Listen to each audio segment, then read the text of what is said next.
اما بعد فقد قال الله تبارك وتعالى كما ورد في سورة حاميم السجدة اعوذ بالله من الشيطان الرجيم بسم الله الرحمن الرحيم ان الذين قالوا ربنا الله ثم استقاموا تتنزل عليهم الملائكة الا تخافوا ولا تحزنوا وابشروا بالجنة ألا تخافوا ولا تحزنوا وأبشروا بالجنة التي كنتم توعدون نحن أولياؤكم في الحياة الدنيا وفي الآخرة ولكم فيها ما تشتهي أنفسكم ولكم فيها ما تدعون نزلا من غفور رحيم.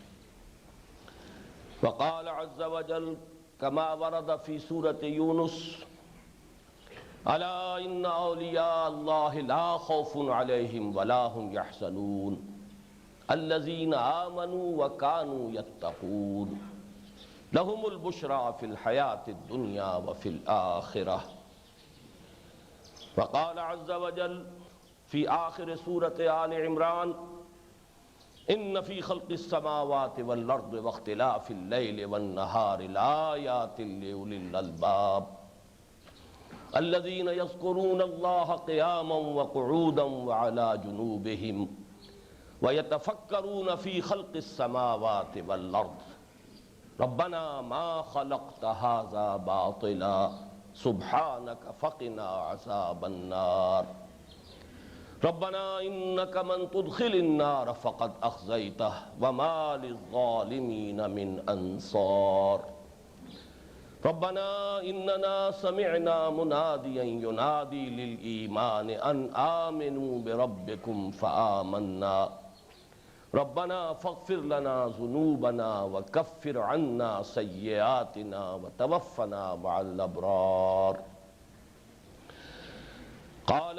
وقال جل وعلا كما ورد في سورة النور الله نور السماوات والأرض مثل نوره كمشكاة فيها مصباح المصباح في زجاجة الزجاجة كأنها كوكب دري يوقد من شجرة مباركة زيتونة لا شرقية ولا غربية يكاد زيتها يضيء ولو لم تمسسه نار نور على نور يهدي الله لنوره من يشاء ويضرب الله الأمثال للناس والله بكل شيء عليم.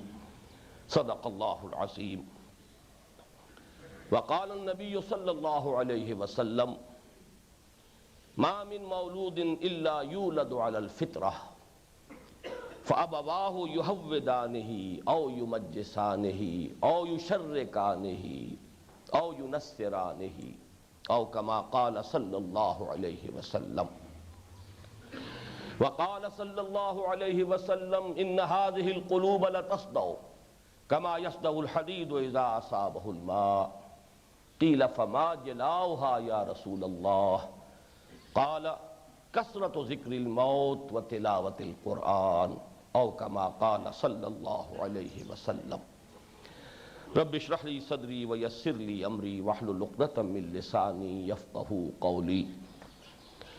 اللهم ربنا الہمنا رشدنا واعذنا من شرور انفسنا. اللهم ارنا الحق حقا وارزقنا اتباعه وارنا الباطل باطلا وارزقنا اجتنابه. اللهم نور قلوبنا بالایمان واشرح صدورنا للاسلام. اللهم من احييته منا فاحيه على الاسلام ومن توفيته منا فتوفه على الايمان آمین یا رب العالمین. شکر صد شکر کے جب مازب منزل رسید. اللہ کا بڑا فضل و کرم ہے، ہمارے پاس الفاظ نہیں ہیں جن میں اس کا شکر ادا کیا جا سکے کہ ہمارے یہ 5 روزہ محاضرات قرآنی جن کا عنوان حقیقت ایمان رہا ہے، آج اپنی اختتام کو پہنچ رہے ہیں. ایک رفیق نے ٹیلی فون پر آج صبح ایک خواہش کا اظہار کیا تھا کہ آج چونکہ آخری دن ہے اور ہو سکتا ہے بہت سے حضرات پہلی مرتبہ آ رہے ہوں، تو گزشتہ 4 دنوں کے خطبات کا کچھ خلاصہ بھی بیان کر دیا جائے۔ میں نے اس وقت تو کچھ غور نہیں کیا اور ان سے وعدہ کر لیا، لیکن اس وقت اسی لیے یہ ساری صراحت کر رہا ہوں کہ میں وہ وعدہ پورا نہیں کر رہا، اس لیے کہ آج کی منزل خود اپنی جگہ خاصی طویل ہے اور وقت ہمارے پاس محدود ہے۔ بہرحال جس ضرورت کا احساس انہیں ہوا ہے وہ ضرورت تو واقعی ہے، لیکن آج کے دور میں اس ضرورت کے پورے ہونے کی بڑی آسان صورتیں پیدا ہو چکی ہیں۔ یہ جو ذرائع ابلاغ سمعی اور بصری، اب ان سے ہمیں یہ سہولت حاصل ہو چکی ہے کہ پچھلے 4 دن کے محاضرات کے ویڈیوز بھی موجود ہیں، آڈیوز بھی موجود ہیں۔ جنہیں بھی آج دلچسپی محسوس ہوگی اگر پہلی مرتبہ آئے ہوں تو کوئی ان کے لیے مشکل نہیں ہے کہ وہ آڈیو یا ویڈیو کیسٹ لے کر اور پچھلے جو خطبات ہیں وہ بھی سن لیں۔ میں آج یہ کوشش کروں گا کہ کل کا بہت تھوڑا سا حصہ جو رہ گیا تھا اسے بھی بہت ہی اجمالاً بیان کروں۔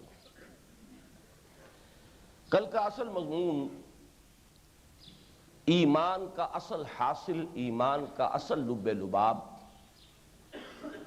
امن، حصول امن۔ اور یہ حصول امن، اس سے مراد ہے ذہنی اطمینان اور قلبی اطمینان۔ یہ 2 ہیں جو ہائیسٹ فیکلٹیز ہیں انسان میں، جس کو ہم ہیڈ اینڈ ہارٹ سے تعبیر کرتے ہیں۔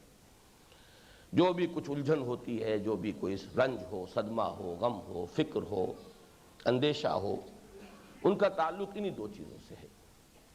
اور واقعہ یہ ہے کہ وہ لوگ بڑے خوش نصیب ہیں کہ جن کے یہ دونوں فیکلٹیز متحد ہوں اور سپلٹ پرسنالٹیز نہ ہو کہ دل کچھ کہہ رہا ہو اور دماغ کچھ اور کہہ رہا ہو، بلکہ یہ کہ دل و دماغ کے اتحاد کے ساتھ وہ جو بھی راستہ انہوں نے اختیار کیا ہو علی وجہ البصیرت، وہ اس پر گامزن ہو۔ ذہنی اطمینان کے سلسلے میں کل میں عرض کر چکا ہوں، آج صرف 2 جملے عرض کروں گا۔ ایمان سے ان تمام سوالات کا بنیادی جواب مل جاتا ہے کہ جن سے فلسفے میں بحث کی جاتی ہے۔ ایک ورلڈ ویو، اس کائنات کی حقیقت کیا ہے؟ آیا یہ ہمیشہ سے ہے، ہمیشہ رہے گی، خود بخود بنی ہے اور خود بخود چل رہی ہے، یا کوئی اس کا بنانے والا ہے، کوئی اس کا چلانے والا ہے؟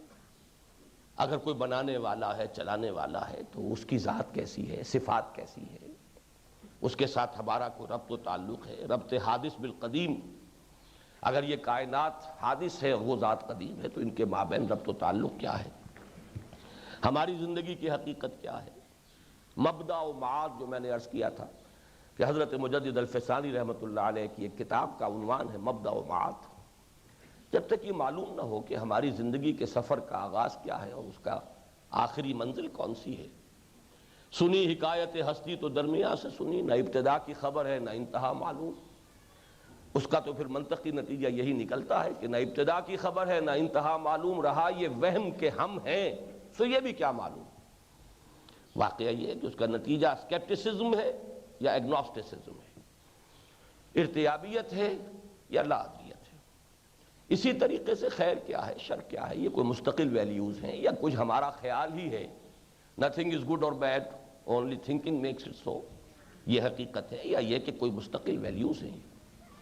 پھر یہ کہ علم کیا ہے، علم کی حقیقت کیا ہے؟ علم بالحواس ہمیں معلوم ہے، علم بالعقل اس کا تجربہ ہر شخص کو ہے، آیا اس سے ماورا بھی کوئی سورس آف نالج ہے؟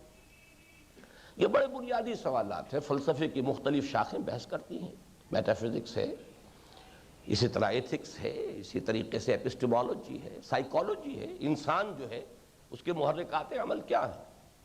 آیا صرف حیوانی جبلتیں ہی ہیں جو تمام حیوانات میں ہیں، یا اس سے بالاتر بھی کوئی انسانی وجود کی کوئی اور حقیقت ہے؟ یہ تمام سوالات ہیں کہ جن سے فلسفی جب سے انسان نے سوچنا سیکھا ہے اس وقت سے گریپل کرتے رہے ہیں، کوشش کرتے رہے ہیں، کشتیاں لڑتے رہے ہیں، جو ملا ہے پیش کرتے رہے ہیں، اور اس کا کچھ نہ کوئی ورلڈ ویو کہیں سے بناتے ہیں جوڑ کر کہ یہ ہے، ہماری سمجھ میں یہ آیا ہے۔ ایمان بھی در حقیقت ایک مکمل ورلڈ ویو ہے، یا جرمن فلسفے کی اصطلاح میں ویلٹان شاؤنگ world view based on a special angle of view وہ ہے۔ لیکن اصل بات یہ ہے کہ یہ ورلڈ ویو یہ وہ ہے کہ جو فطرت انسانی کے ساتھ کامل مطابقت رکھتا ہے۔ اس سے ایک ایسا سکون، ایک انبساط معرفت معلوم ہوتا ہے کہ سارے مسائل کا حل ہو گیا، روشنی ہو گئی، کچھ نظر نہیں آ رہا تھا کہ حقیقت کیا ہے۔ آج چونکہ یہ نور کا لفظ استعمال ہو رہا ہے، نور ایمان اور اس کے دو اجزاء نور فطرت نور وحی، وہ تو اس پر تو بعد میں گفتگو ہوگی، لیکن جان لیجئے اصل میں نور سے انسان کو سکون ملتا ہے، اندھیرے میں بے چینی ہوتی ہے۔ ابھی یہاں اندھیرا ہو جائے آپ سب بے چین ہو جائیں گے، کچھ پتہ نہیں آگے کون ہے دائیں کون ہے، کوئی چلا تو نہیں آ رہا ہے، کوئی ٹکر تو نہیں مار دے گا، کچھ پتہ نہیں۔ اور جب روشنی ہے سب معلوم ہے، دائیں کیا ہے بائیں کیا ہے آگے کیا ہے پیچھے کیا ہے، سب کا اطمینان ہے۔ تو در حقیقت وہ ذہنی اطمینان حاصل ہوتا ہے اس ایمان کے نتیجے میں۔ دوسری شے ہے قلبی اطمینان۔ قلب کو جو عوارض لاحق ہوتے ہیں ان میں ایک طرف تو خیر یہ خوشی بھی ہوتی ہے، مسرت بھی ہوتی ہے، انبساط بھی ہوتا ہے، لیکن اس سے تو آدمی کو چنتا نہیں ہوتی، تشویش نہیں ہوتی۔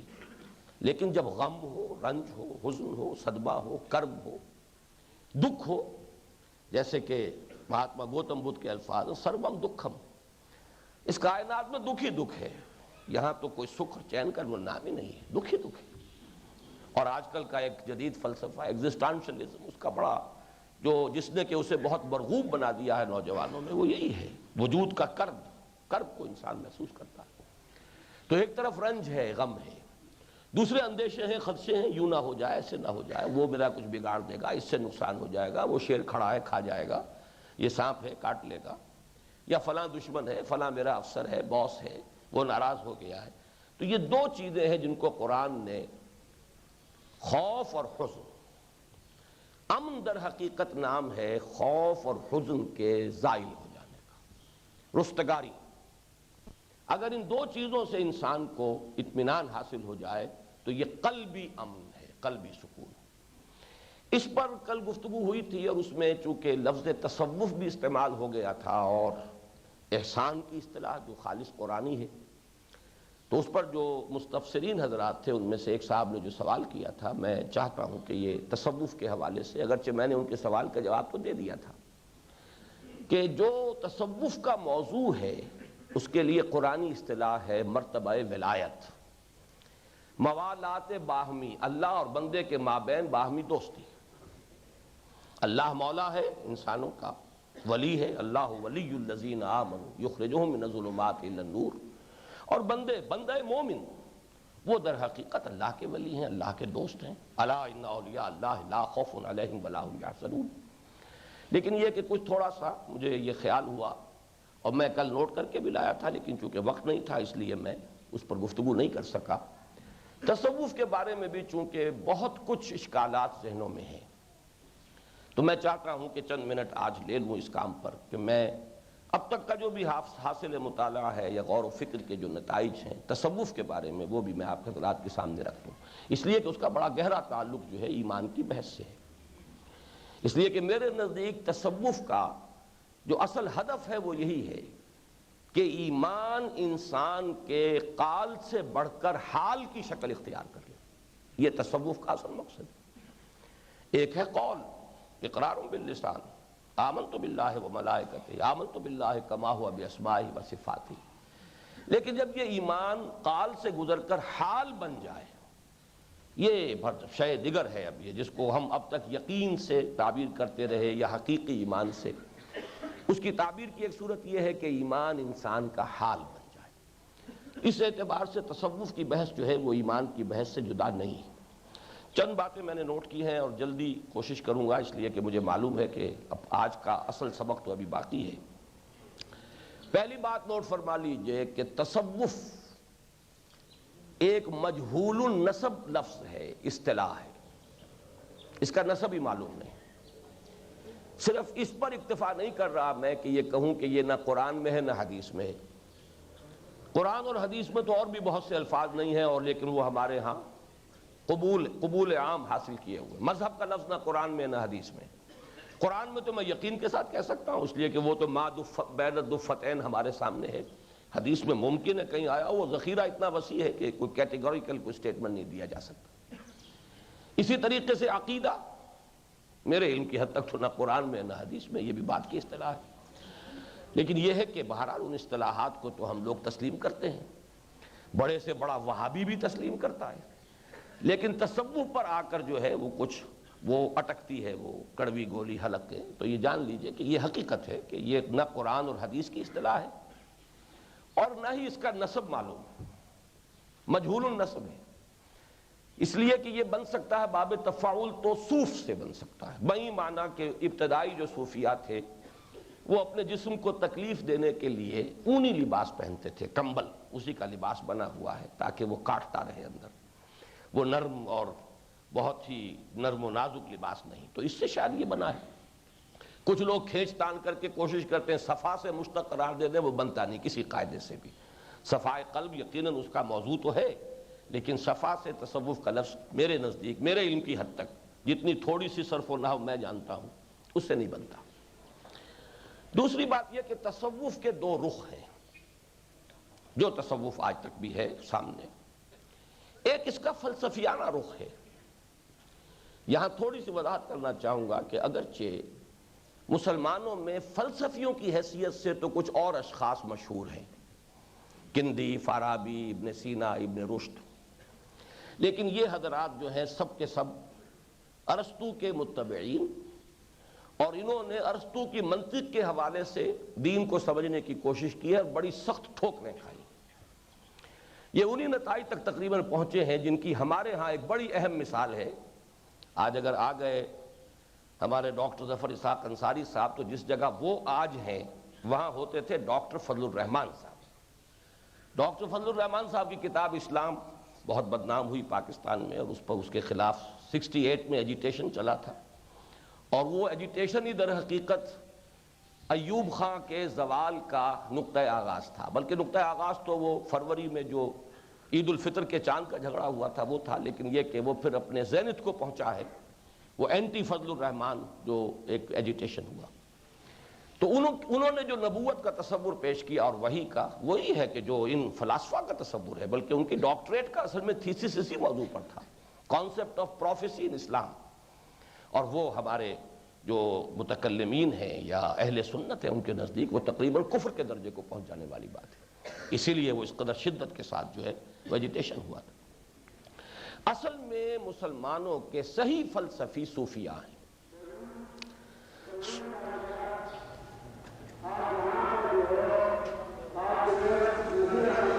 کہ وہ صوفیاء ہیں، اور یہ قول میں نقل کر رہا ہوں، میں اس قول کا ناقل ہوں۔ اس قول کے اصل قائل ہیں مولانا امین احسن اصلاحی، انہوں نے خود مجھ سے یہ الفاظ کہے، اگرچہ وہ تصوف کے بڑے دشمن ہیں، اور یہ الفاظ بھی وہ کہتے ہیں کہ تصوف کل کا کل ضلالت ہے۔ مجھے اختلاف ہے اس سے، اس میں یقیناً ضلالت بھی در آئی ہے، مختلف غلط نظریات بھی آ گئے ہیں، لیکن کل کا کل تصوف مجھے شدید اختلاف ہے ان سے کہ کل کا کل تصوف جو ہے وہ ضلالت ہے۔ البتہ انہوں نے مانا ایک دفعہ کہ اصل جو فلسفی ہیں اسلام کے وہ ہیں صوفیہ، اور سب سے مشکل جو فلسفہ ہے وہ فلسفہ وجود ہے۔ اس سے بحث تو صوفیہ نے کی ہے، وہ وحدت الوجود ہو یا وحدت الشہود ہو، میں اس کی طرف جو ہے اشارہ کر چکا ہوں، میں اس وقت اس سے زیادہ اس کے بارے میں گفتگو نہیں کروں گا۔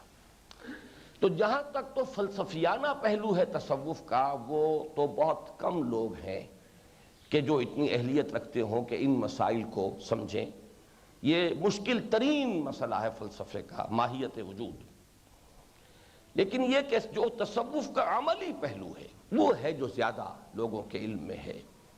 یہ جو عملی پہلو ہے تصوف کا، اس کا مقصد تزکیہ نفس ہے۔ چونکہ تزکیہ نفس اس کا مقصد ہے، اب یہ بات میری ہے جو میں عرض کر رہا ہوں کہ میرے نزدیک تاریخ انسانی کے سب سے بڑے ماہرین نفسیات ہمارے صوفیاء ہیں۔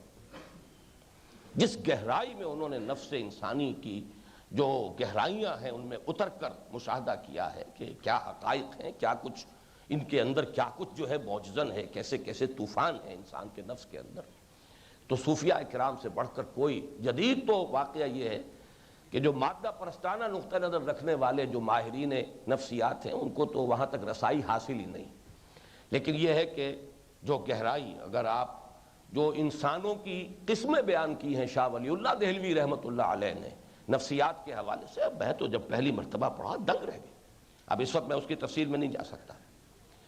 تصوف میں جو چیزیں زیر بحث آتی ہیں وہ سلوک ہے، وصول الی اللہ، تقرب الی اللہ کے لیے چلنا، آگے بڑھنا، اسی لیے اس میں مقامات کا تذکرہ ہوتا ہے۔ میں نے کل یہ لفظ استعمال کیا تھا، مقام صبر ہے، مقام شکر ہے، مقام محبت ہے، مقام تسلیم ہے، مقام رضا ہے، مقام توکل ہے، یہ مقامات جب سفر کر رہا ہے ایک انسان تو سٹیشن آتے ہی ہیں، اب ساہیوال آ گیا ہے، اب کھانے وال آ گیا ہے، اب ملتان آ گیا ہے۔ اسی طریقے سے اس سلوک میں تقرب اللہ، وصول اللہ، اس میں کچھ مقامات ہیں، ان سے بڑی گہری بحث جو ہے انہوں نے کی ہے۔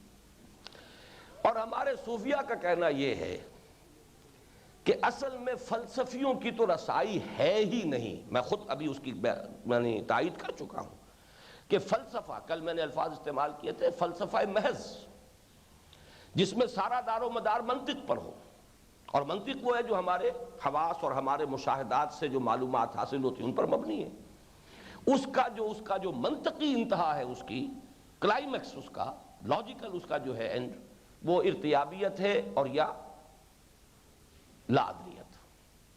تو در حقیقت اگر کسی نے دلیلوں سے کچھ اللہ کو ماننا چاہا ہے تو علامہ اقبال نے اپنے پہلے خطبے میں کہہ دیا ہے، کانٹ کی پوری تصویب کرتے ہوئے اور تائید کرتے ہوئے، کہ کانٹ نے جو بات کہی تھی کریٹیک آف پیور ریزن میں، انہوں نے کہا تھا کہ آنٹولوجیکل، ٹیلیولوجیکل، کاسمولوجیکل جتنے آرگومنٹس دیے گئے ہیں وجود باری تعالیٰ کے اس بات کے لیے، سب جو ہے دلیل کو کاٹ دیتی ہے، وہ منطقی دلائل منطقی سے کٹ جاتے ہیں۔ لہذا مولانا روم کا شعر سنا رہا ہوں کہ پائے استدلالیاں چوبی بود، پائے چوبی سخت بے تمکی بود۔ یہ استدلال وغیرہ سے اور منطق سے اللہ تک آپ نہیں پہنچ سکتے، یہ کوئی اور چیزیں ہیں، کچھ اور کام کرنے پڑتے ہیں جس سے کہ انسان کو ایک یقین حاصل ہوتا ہے کہ دور بینا نے بارگاہ الست، جس پہ اینا برداند کے ہست، جس سے کہ یقین پیدا ہوتا ہے کہ ہاں ہے۔ یہ علامہ اقبال نے جس طریقے سے اس کا اس بات کیا وہ میں بعد عرض کروں گا۔ بہرحال تصوف کا حاصل ہے مرتبہ ولایت، راضیتم مرضیہ، رضی اللہ عنہم ورضوا عنہ، باہمی رضامندی، بندہ اللہ سے راضی، اللہ بندے سے راضی، بندہ اللہ کا دوست، اللہ بندے کا دوست۔ اور دوستی بھی کیسی کیسی ہے، تقرب النوافل کا تو وہ مقام آتا ہے کہ اللہ فرماتا ہے خود حدیث قدسی میں اپنے اس دوست کا ہاتھ بن جاتا ہوں جس سے وہ پکڑتا ہے، اور یہ حدیث تو سب مانتے ہیں، محدثین کے نزدیک مستند ہے۔ میں اس کا ہاتھ بن جاتا ہوں جس سے وہ پکڑتا ہے، میں اس کے پاؤں بن جاتا ہوں جس سے وہ چلتا ہے، میں اس کی آنکھیں بن جاتا ہوں جس سے وہ دیکھتا ہے، میں اس کے کان بن جاتا ہوں جس سے وہ سنتا ہے۔ اس حد تک کا قرب ہے۔ بہرحال دوسری بات جو ہے وہ تقرب بالفرائض کا، اس میں ایک قول مجھے ایک صاحب نے بتایا، میں نے تو خود نہیں پڑھی ہے، لیکن یہ کہ فصوص الحکم میں یا دوسری جو ان کی تصنیف ہے ابن عربی کی، ان کا قول سنایا کہ تقرب بالفرائض کے نتیجے میں بندہ اللہ کا ہاتھ بن جاتا ہے، اور تقرب بالنوافل کے نتیجے میں اللہ بندے کا ہاتھ بن جاتا ہے۔ بہرحال اس میں فرق و تفاوت تھوڑا ہے، لیکن یہ ہے کہ اس درجے قرب جو ہے حدیث سے صحیح سے ثابت ہے، یہ مرتبہ ولایت جو ہے۔ لیکن اس مرتبہ ولایت کا نتیجہ کیا نکلے گا؟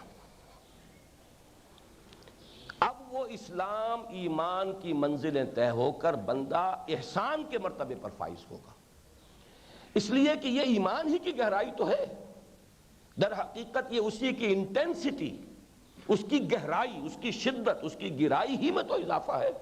ایمان انسان کا حال بن گیا، جب یہ کیفیت ہوگی تو بندے کی اطاعت، بندے کی عبادت، بندے کی فدویت، بندے کی فدائیت اللہ کے لیے، وہ آسمان کو چھوئے گی۔ اصلھا ثابت و فرعھا فی السماء، جس کی بہترین مثال میں کل دے چکا ہوں درخت کی، کہ درخت جتنا اوپر جاتا ہے جڑ اتنی ہی نیچے جاتی ہے، جتنا اونچا درخت ہوگا جڑ اتنی نیچی ہوگی۔ تو یہ ایمان کی گہرائی ہوگی تو درخت اوپر جائے گا، یوں سمجھئے کہ جو ایمان کے ثمرات ظاہری ہیں وہ درخت ہیں، اس کی شاخیں ہیں، اس کے پتے ہیں، اس کے پھول ہیں، اس کے پھل ہیں، برگ و بار ہیں، اور جڑ جو ہے وہ ہے ایمان کے ثمرات باطنی، اس کی جتنی گہرائی ہوگی اتنا ہی درخت اونچا جائے گا۔ اس اعتبار سے مرتبہ ولایت اور احسان میں کوئی تضاد نہیں ہے، لیکن یہ کہ یہ دو چیزیں علیحدہ ہیں، جڑ جڑ ہے، درخت درخت ہے۔ اس اعتبار سے میں نے کہا تھا کہ یہ دو چیزیں علیحدہ ہیں۔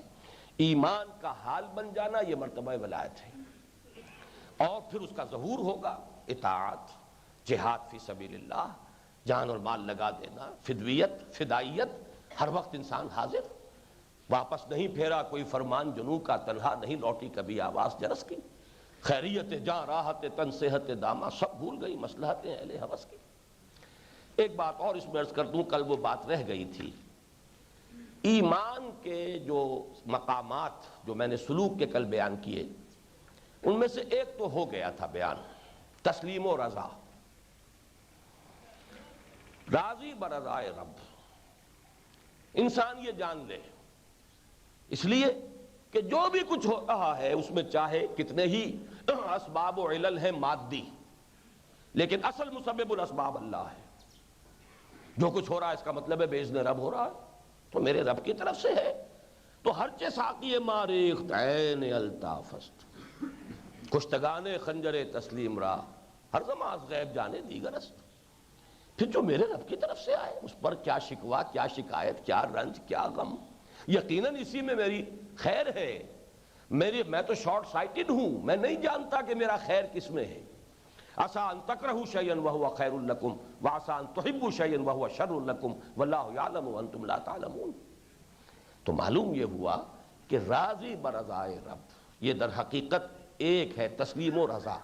ہم بھی تسلیم کی خو ڈالیں گے، بے نیازی تیری عادت ہی صحیح۔ لیکن دوسرا جو اہم ترین ہے، اسی کا ایک منطقی نتیجہ یا دوسرا تصویر کا رخ، وہ ہے توکل اور تفویض۔ رضا اس پر ہے جو ہم پر وارد ہو رہا ہے، جو حالات بھی آ رہے ہیں، ما اصاب من مصیبت الا باذن اللہ ومن یؤمن باللہ یہد قلبہ واللہ بکل شیء علیم۔ ایک ہے جو ہم سے صادر ہو رہا ہے، افعال، اعمال، بھاگ دوڑ، سعی و جہد، تگ و دو جو ہم کر رہے ہیں۔ اب اس میں جو چیز ایمان باللہ کا منطقی نتیجہ ہے وہ ہے توکل۔ کچھ نہیں ہو سکتا جب تک کہ اللہ نہ چاہے، سارے اسباب و وسائل موجود ہوں، کوئی نتیجہ برآمد نہیں ہوگا اگر اللہ نہ چاہے۔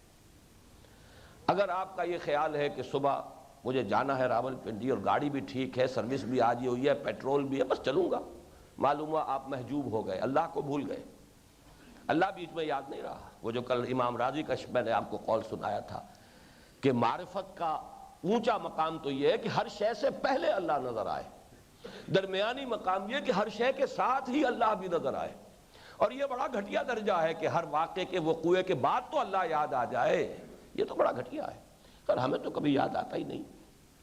لیکن یہ کہ نہیں ہو سکتا جب تک کہ اذن رب نہ ہو، یہ یقین اگر نہیں ہے، ہوگا وہ۔ اگرچہ توکل کے وہ غلط معنی جو ہے اللہ پر چھوڑ کر بیٹھ گئے، ہاتھ پاؤں توڑ کر بیٹھ گئے، وہ تصور نہیں ہے۔ پوری محنت کرو، اعدوا لہم ما استطعتم، جتنا امکان کے اندر ہے ساز و سامان فراہم کرو دشمن کے مقابلے کے لیے، تمام وسائل و اسباب استعمال کرو۔ وسائل و اسباب یہ عالم اسباب ہے، استعمال کرو، لیکن کبھی یہ نہ سمجھنا کہ نتیجہ ان سے برآمد ہو جائے گا۔ چاہے گا وہ جو اللہ ہو، اللہ جو چاہے گا وہ ہوگا۔ ما شاء اللہ کان وما لم یشاء لم یکن۔ میں نے آپ کو کل ایک حدیث سنائی تھی، اس کا ایک جملہ اور بھی ہے۔ اب دیکھیے ہوتا کیا ہے، آپ نے کسی کام کے لیے بڑی محنت کی، بڑی کوشش کی، کافی عرصے سے آپ تگ و دو کر رہے تھے، کوئی کام آپ کرنا چاہتے تھے نہیں ہو پائے، کوئی موقع تھا آپ کے ہاتھ سے نکل گیا، اب بیٹھے ہیں رنج اور غم اور صدمے میں، اتنی محنت کی، اتنی بھاگ دوڑ کی، اتنا پیسہ صرف کیا، سفارشیں بھی کروا لیں، اپنی عزت نفس کا دھیلا بھی کروا لیا، سب کچھ کروا لیا، پھر بھی نہیں ہو، صدمہ اور رنج کتنا ہوگا۔ اب اس حدیث کے الفاظ سنیے، فعلم، یہ وہی حدیث ہے جو کل میں نے آپ کو سنائی تھی عبداللہ ابن عباس رضی اللہ تعالی عنہما کے حوالے سے، کہ سواری پر پیچھے بیٹھے ہوئے حضرت عبداللہ ابن عباس، حضور آگے ہیں، تو حضور نے فرمایا یا غلامو انی اعلمک بکلمات، اے نوجوان میں تمہیں چند باتیں سکھانا چاہتا ہوں، غور سے سنو۔ ان میں وہ کل سنا چکا ہوں میں آپ کو کہ تمام انسان مل کر چاہیں کہ تمہیں کوئی گزن پہنچا سکیں، پہنچا نہیں سکتے مگر وہ جو اللہ نے لکھ دیا، اور تمام انسان مل کر تمہیں کوئی فائدہ پہنچانا چاہیں نہیں پہنچا سکتے دھیلے بھر کا فائدہ، الا یہ کہ اللہ نے لکھ دیا۔ جف القلم رفعت الاقلام وجفت الصحف، وہ تو چیز اب طے ہے اللہ کے علم قدیم کے اندر، اسی میں آتا ہے یہ فعلم انما اخطأک لم یکن لیصیبک وما اصابک لم یکن لیخطئک، ایک بات کو جان لو، جو چیز آئی ہے وہ تو آنی ہی تھی، ممکن ہی نہیں تھا کہ نہ آتی، اور جو چیز جانی تھی تمہارے ہاتھ سے چھوٹ جانی تھی وہ تو چھوٹنی ہی تھی، کچھ بھی کر لیتے، یوں ہوتا تو یوں ہو جاتا، یوں کر لیتا تو یوں ہو جاتا، بس فلاں شخص یہ کر دیتا تو یہ ہو جاتا، یہ نہ کرتا تو یوں نہ ہوتا۔ یہ تمہارے سب جو ہیں یہ پیچ و تاب، برون کشید ز پیچا کہ ہست و بود مرا، چوکدہا کے مقام رضا کشود مرا، اس پیچ و تاب سے نکالنے والی شے، فرسٹریشنز اور کانفلکٹ سے بچانے والی شے۔ سارے امراض جو ہیں اس وقت نفسیاتی، جنہیں ہم دماغی امراض کہہ دیتے ہیں، وہ سب فرسٹریشنز کا نتیجہ ہے، کانفلکٹس کا نتیجہ ہے، اور ان سب کا ازالہ ہے ایمان، اگر یقین ہو لا حول ولا قوت الا باللہ، ما شاء اللہ کان وما لم یشاء لم یکن۔ اسی میں ایک اور حدیث سنا رہا ہوں، ان کلمۃ لو تفتح عمل الشیطان، یہ لو کیا جو کلمہ ہے لفظ، اس سے تو شیطان کا عمل شروع ہو جاتا ہے، یوں کرتا تو یوں ہو جاتا، کیسے ہو جاتا؟ اللہ کا فیصلہ یہی تھا کہ یوں ہونا ہے، تمہاری یہ سوچ ہی در حقیقت ایمان کے منافی ہے۔ اب آپ اس کا اندازہ کیجئے کہ کس درجے میں یہ کیفیت جو ہے اگر انسان کے اوپر ایمان کے یہ حقائق منکشف ہوں، اور صرف منکشف نہ ہو، راسخ ہو گئے، راسخ بھی کا لفظ بھی کافی نہیں، اگر اس کا حال بن گئے ہوں تو کیسا غم اور کیسا خوف۔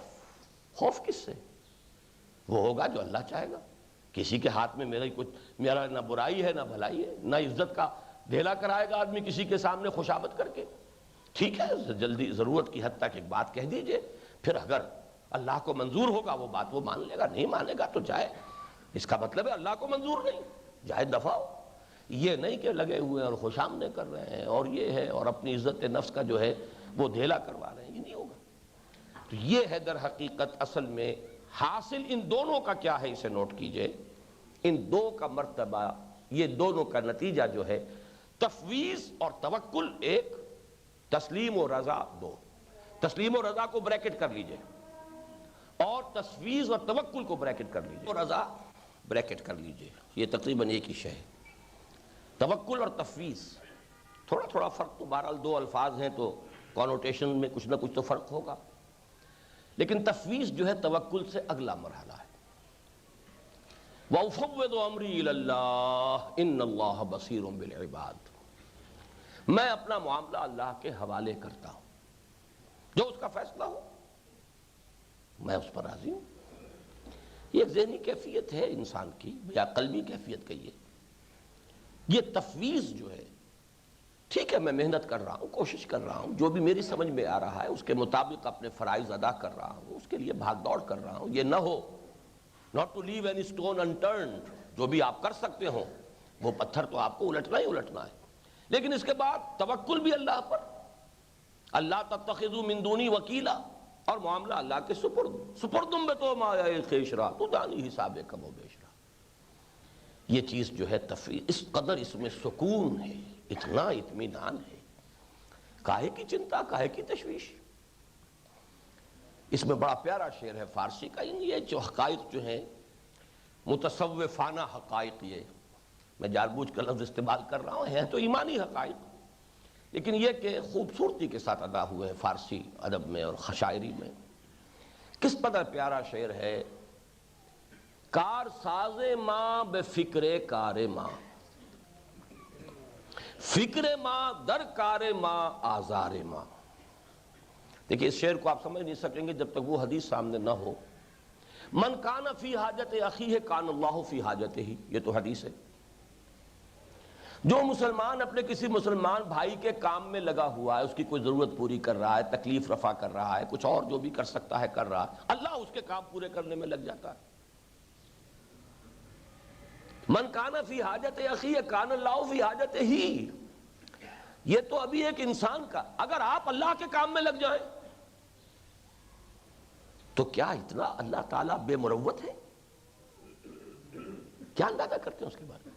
آپ اس کے کام میں لگے ہوئے اور وہ آپ کے کام کو درست نہ کرے۔ ایک بڑی پیاری بات ایک دفعہ کہی تھی، ہمارے محاضرات میں آئے تھے سید مظفر حسین ندوی صاحب، میرے بزرگوں میں سے ہیں اور مظفر آباد آزاد کشمیر ہی میں ان کا قیام ہے، ندوی ہیں۔ انہوں نے جمعے میں تقریر کی تھی، آئے تھے محاضرات میں شرکت کے لیے، بڑی پیاری بات کہی تھی، نصرت خداوندی کے حصول کا لازمی ذریعہ کون سا ہے؟ شور شارٹ، ان تنصر اللہ ینصرکم، اگر تم اللہ کی مدد کرو گے اللہ تمہاری مدد کرے گا۔ تم اللہ کے دین کے کام میں لگ جاؤ، اس کا جھنڈا اٹھاؤ، اللہ تمہاری مدد کرے گا۔ آخر یہ تو ایک انسان سے بھی آپ اگر شریف انسان ہے، بامروت انسان ہے، توقع کرتے ہیں آپ اس کا بھلا کریں، وہ آپ کا بھلا نہیں کرے گا۔ اسی طرح کار ساز ماں بے فکر کار ماں، اگر میں واقعتاً اللہ کا ہو گیا ہوں اور اللہ ہی کے لیے اپنے آپ کو لگا رہا ہوں، کھپا رہا ہوں، تو کیسے ممکن ہے کہ میرے سارے معاملات کی ذمہ داری اللہ خود نہ لے لے؟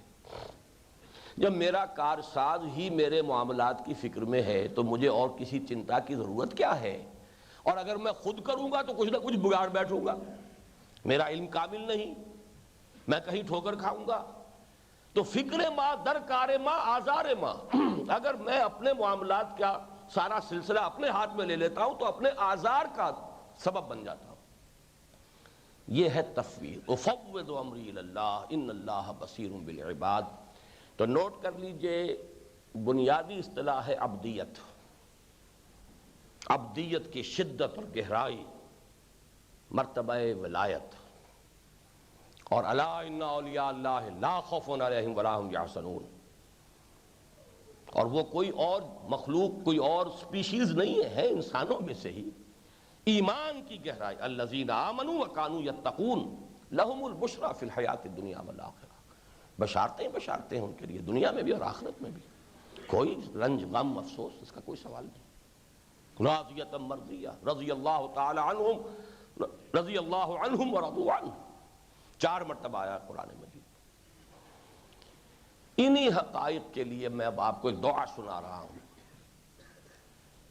مقام عبدیت، اپنی سپردگی، تفویض، راضی برضا ہونے کی کیفیت، اور چونکہ یہ ایمانی حقائق کا منبع اور سرچشمہ ہے قرآن، تو قرآن کے ذریعے سے اپنے غم اور رنج کے ازالے کی درخواست ایک دعا میں جمع کی ہے، عظیم ترین دعاؤں میں سے ہے۔ اللہم انی عبدک وابن عبدک وابن امتک ناصیتی بیدک ماض فی حکمک عدل فی قضاؤک اسألک بکل اسم ہوا لک سمیت بہ نفسک او علمتہ احدا من خلقک او انزلتہ فی کتابک اب استاثرت به فی مکنون الغیب عندک ان تجعل القرآن ربیع قلوبنا ونور صدورنا وجلاء احزاننا وذہاب ہمومنا وغمومنا۔ یہ اگر آپ یاد کرنا چاہیں تو وہ جو کتاب چاہے میرا مسلمانوں پر قرآن مجید کے حقوق، اس کے آخر میں جلے الفاظ میں، اور میں نے ایک سیٹنگ کے ساتھ اس کو شائع کیا، لاکھوں کی تعداد میں شائع کر چکا ہوں الحمدللہ۔ اے اللہ میں تیرا بندہ ہوں۔ کون فرما رہے ہیں؟ محمد الرسول اللہ صلی اللہ علیہ وسلم۔ یہ آپ کی تہجد کی دعاؤں میں سے ہے۔ اے اللہ میں تیرا بندہ، میرا باپ بھی تیرا ادنا غلام تھا، میری ماں بھی تیری ادنا کنیز تھی، میری پیشانی تیرے ہی ہاتھ میں ہے، میرے وجود پر تیرا ہی ہے، پر نہیں میں بھی کہیے، ماضٍ فی حکمک، میرے وجود پر، میرے معاملات میں، میرے وجود میں تیرا ہی حکم جاری و ساری ہے۔ عدل فی قضاؤک، میرے بارے میں جو فیصلہ تو کرے وہ انصاف ہی انصاف ہے، کوئی شکوہ و شکایت نہیں۔ اسالو کا، تجھ سے ایک سوال کر رہا ہوں، بکل اسم ہو لک، تیرے ہر اس اسم مبارک کے واسطے سے جو تیرا ہے، سمیت بہ نفسک، جس سے تو نے اپنے آپ کو خود موسوم فرمایا، او علمتہ احدا من خلقک، یا تو نے اپنے مخلوق میں سے کسی کو اپنا وہ نام سکھایا، او انزلتہ فی کتابک، یا اسے اپنی کسی کتاب میں نازل فرمایا، اب استاثرت بہ فی مکنون الغیب عندک، کوئی ایسے نام بھی ہو سکتے ہیں پروردگار تیرے جو تو نے اپنے ہی پاس رکھے ہوئے ہوں غیب کے خزانے میں، کسی کو بتایا ہی نہ ہو۔ میں ان سب کا حوالہ دے رہا ہوں اور سب کے واسطے سے سوال کر رہا ہوں۔ سوال کیا ہے؟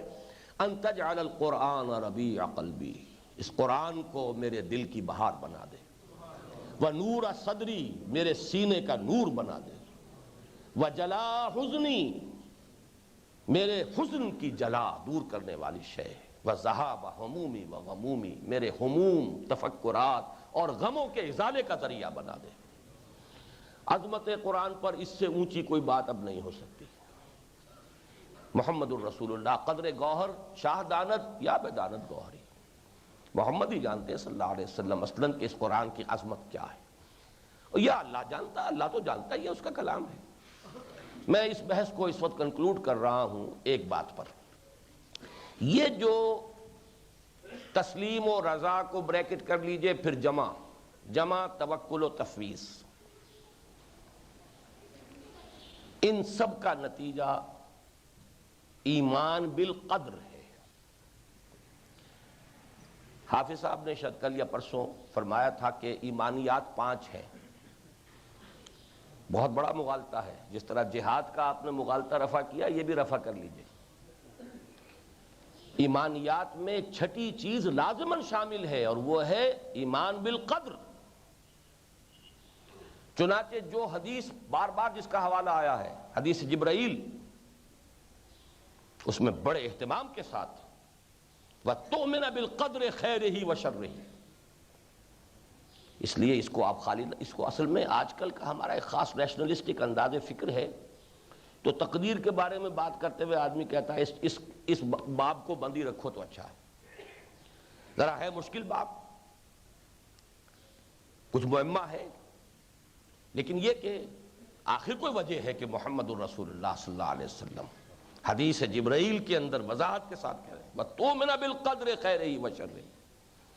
پھر ہمارا ایمان مجمل نہیں، مفصل، آمنت باللہ وملائکتہ وکتبہ ورسلہ والیوم الآخر والقدر خیرہ وشرہ من اللہ تعالی والبعث بعد الموت۔ اور وہ حدیث جو میں نے آپ کو سنائی ہے حضرت انس رضی اللہ تعالیٰ عنہ سے، سنن ابی داؤد کی، کہ عن انس، حضرت انس رضی اللہ تعالیٰ عنہ سے سنن داؤد کی روایت، کہ 3 چیزیں ہیں، ثلاث من اصل الایمان، جن میں سے تیسری چیز آخری جو بیان کی، والایمان بالاقدار، تقدیر پر ایمان کا جزو لازم ہے معاملہ ذرا مشکل، اس لیے کہ جہاں لفظ تقدیر آیا اور ہمارے سامنے پری ڈیٹرمنزم آ جاتا ہے، جبریت، جب جبریت آ گئی تو پھر یہ حساب کتاب کا آئے گا، پھر یہ جزا و سزا کس بات کی؟ اگر کوئی نیکی کر رہا ہے مجبوراً اور کوئی بدی کر رہا ہے، بدکار جو ہے بدی کر رہا ہے مجبوراً، تو پھر کاہے کی سزا، کاہے کی جزا؟ تو معمہ تو ہے، ذرا مشکل ہے، لیکن جان لیجئے ہمارا جو تنظیم اسلامی کا تعارف کے نام سے کتابچہ چھپا ہے، اس میں میں نے قدر تفصیل سے اس مسئلے کو حل کیا ہے۔ اصل مسئلہ کیا ہے؟ در حقیقت ایمان بالقدر نتیجہ ہے اللہ تعالیٰ کی 2 صفات پر یقین کی پختگی اور گہرائی کا۔ نمبر 1، هو علی کل شیء قدیر، ہر شے پر اس کی قدرت غالب ہے۔ اس کے صرف یہی معنی نہیں ہے کہ وہ ہر کام کر سکتا ہے، یہ معنی بھی ہے، لیکن اس کے معنی یہ بھی ہیں کہ وہ سب کا احاطہ کیے ہوئے، کوئی کچھ نہیں کر سکتا جب تک کہ اس کا اذن نہ ہو۔ یہ جو احاطہ قدرت ہے، اس پہ میں نے کچھ آیات نوٹ کی ہیں، جلدی پڑھ کر سنا رہا ہوں۔ الا انہ بکل شیء محیط، اللہ ہر شے کا احاطہ کیے ہوئے، وکان اللہ بکل شیء محیطا، اللہ ہر شے کا احاطہ کیے ہوئے، وان اللہ قد احاط بکل شیء علما، اللہ تعالیٰ نے ہر شے کا احاطہ کیا ہوا علم کے اعتبار سے. ان اللہ بما یعملون محیط، علم ہی علم نہیں، جو کچھ یہ کر رہے ہیں اس کا بھی احاطہ اللہ نے کیا ہوا. اللہ کے دائرہ قدرت سے باہر نہیں جا سکتے. وَكَانَ اللَّهُ بِمَا يَعْمَلُونَ مُحِيطًا، یہ تمام آیات قرآن مجید کی ہیں. تو احاطہ قدرت، احاطہ علم، اور احاطہ علم ہے اصل میں جس سے بات سمجھ لیں گے تو تقدیر کا عقدہ حل ہو جاتا ہے. پری نالج،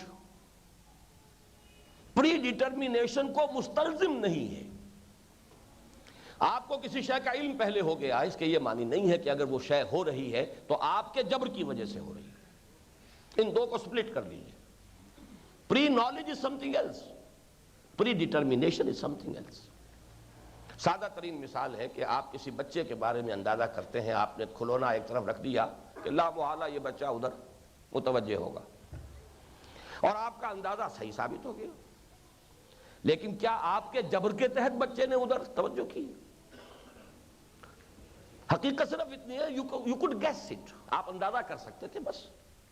اور ہمارا اندازہ صحیح بھی ہو سکتا، غلط بھی ہو سکتا. اللہ کا علم غلط نہیں ہو سکتا. اللہ کا پری نالج، کون کس وقت کیا کرے گا، یہ ہے اللہ کا پری نالج، یہ علم ہے. لیکن لازمی نتیجہ پری ڈیٹرمینیشن نہیں ہے. اللہ نے آزادی دی ہوئی ہے، اختیار دیا ہوا ہے. انسان اپنی آزادی سے، اختیار سے وہ فیل کر رہا ہے. اٹس ہز چوائس، اما کافرم و اما شاکرم و اما کفورا. چاہے شکر گزار ہو، چاہے وہ کفر کی روش اختیار کرے. فمن شاء فلیؤمن ومن شاء فلیکفر، جو چاہے ایمان لائے، جو چاہے کفر کرے. یہ اختیار ہے. البتہ معلوم ہے اللہ کو، اللہ کا علم غلط نہیں ہو سکتا، ہوگا وہی جو اس کے علم میں ہے. لیکن اس کو اگر آپ پری نالج کو پری ڈیٹرمینیشن سے علیحدہ کر دیں تو مسئلہ حل ہے بالکل. لیکن یہ جان لیجئے کہ بہرحال یہ ایمان کے اجزاء لازم میں سے ہے، اور کسی بھی جدید فکر یا رجحان کے تحت اس کی طرف سے آنکھیں بند کرنے کی کوشش نہ کیجئے. جو کچھ بھی احادیث نبوی میں آیا ہے، اگرچہ اس انداز میں ان الفاظ میں قرآن مجید میں یہ بات نہیں ملے گی، لیکن اللہ کی قدرت محیط، اللہ کا علم محیط.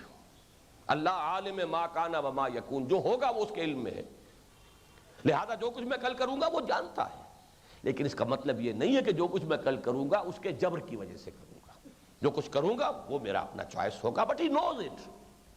تو پری نالج اور پری ڈیٹرمینیشن، ان دونوں کو علیحدہ کر دیں تو مسئلہ حل ہو جائے گا.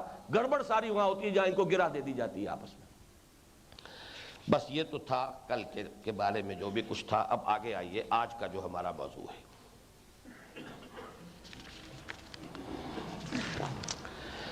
یہاں میں ذرا ترتیب بدل رہا ہوں.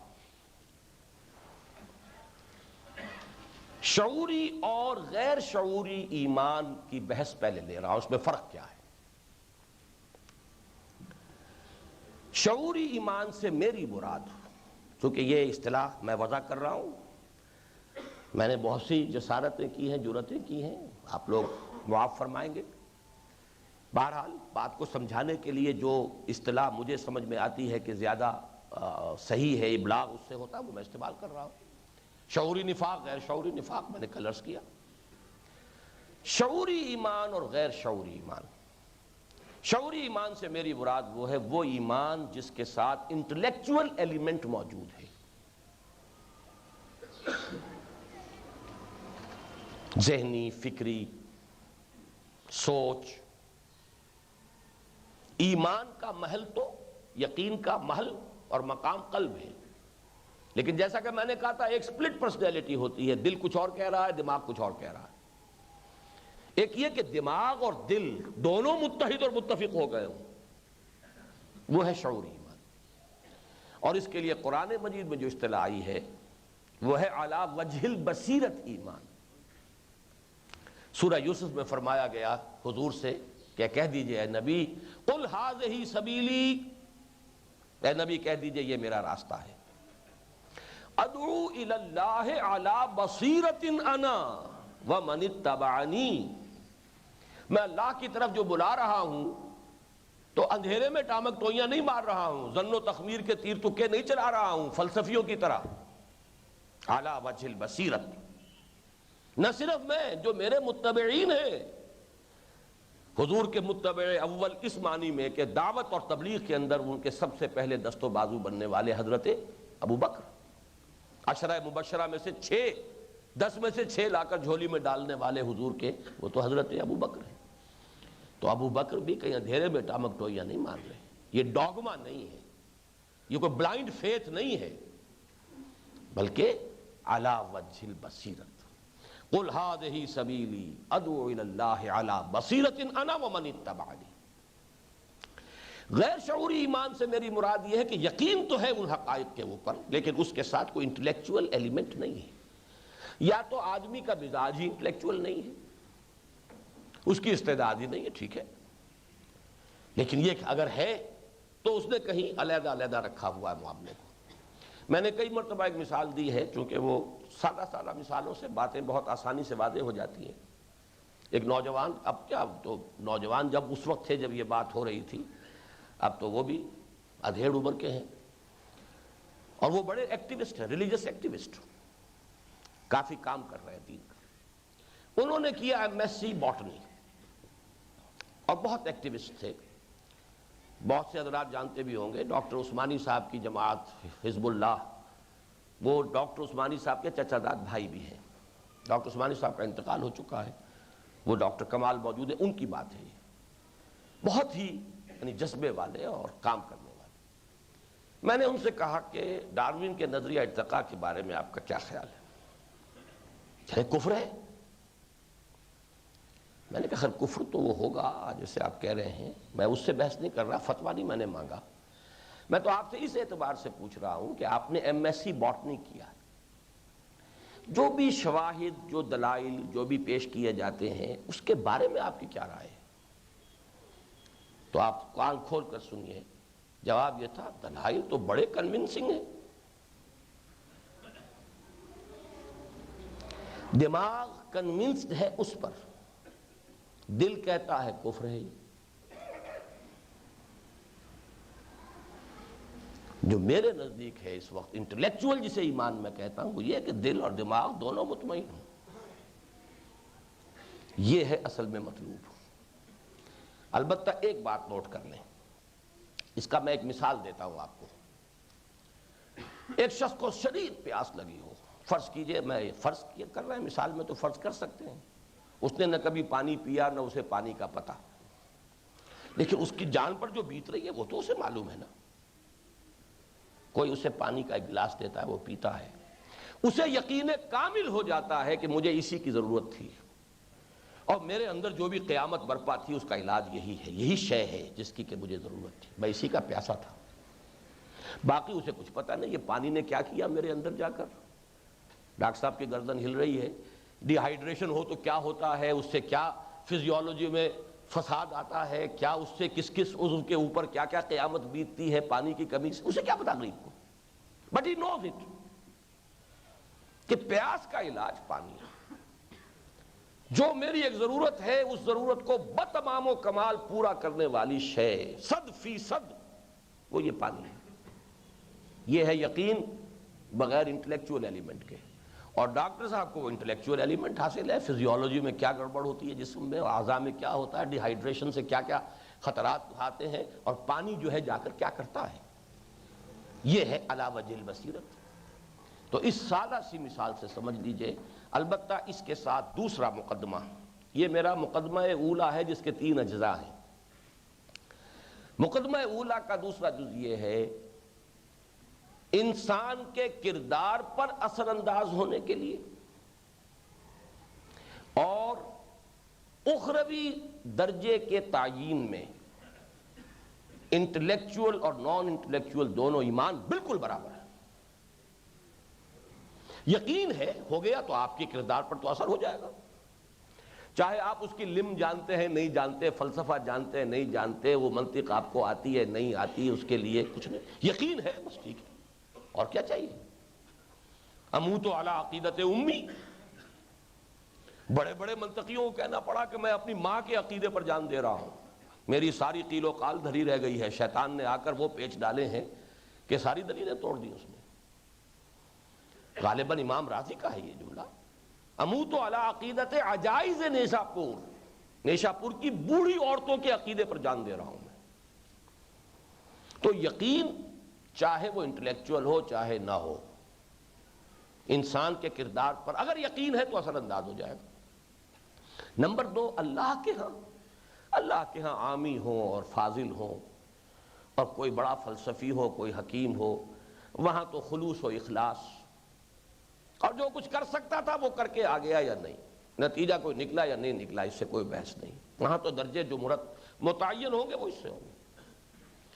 لہذا دونوں باتیں نوٹ کر لیجئے، چونکہ کہیں ایسا نہ ہو کہ آپ یہ سمجھے کہ میں نان انٹلیکچوئل یا غیر شعوری ایمان کی توہین کر رہا ہوں. میرے نزدیک اس اعتبار سے اخروی نتائج اور دنیا میں انسان کے عمل پر اثر انداز ہونے کے اعتبار سے دونوں ایمان بالکل یکساں ہیں، بالکل مساوی. اب اگلی بات، یقین صرف تجربے سے پیدا ہوتا ہے. اصل یقین صرف تجربے سے پیدا ہوتا ہے. یور اون ایکسپیرینس یقین کو جنم دے گا. اگر آپ کا اپنا تجربہ نہیں ہے، شنید ہے، آپ گمان غالب کہہ سکتے ہیں زیادہ سے زیادہ. اس کی بھی سادہ سی مثال ہے. فرض کیجئے کسی شخص نے چینی چکھی ہی نہیں،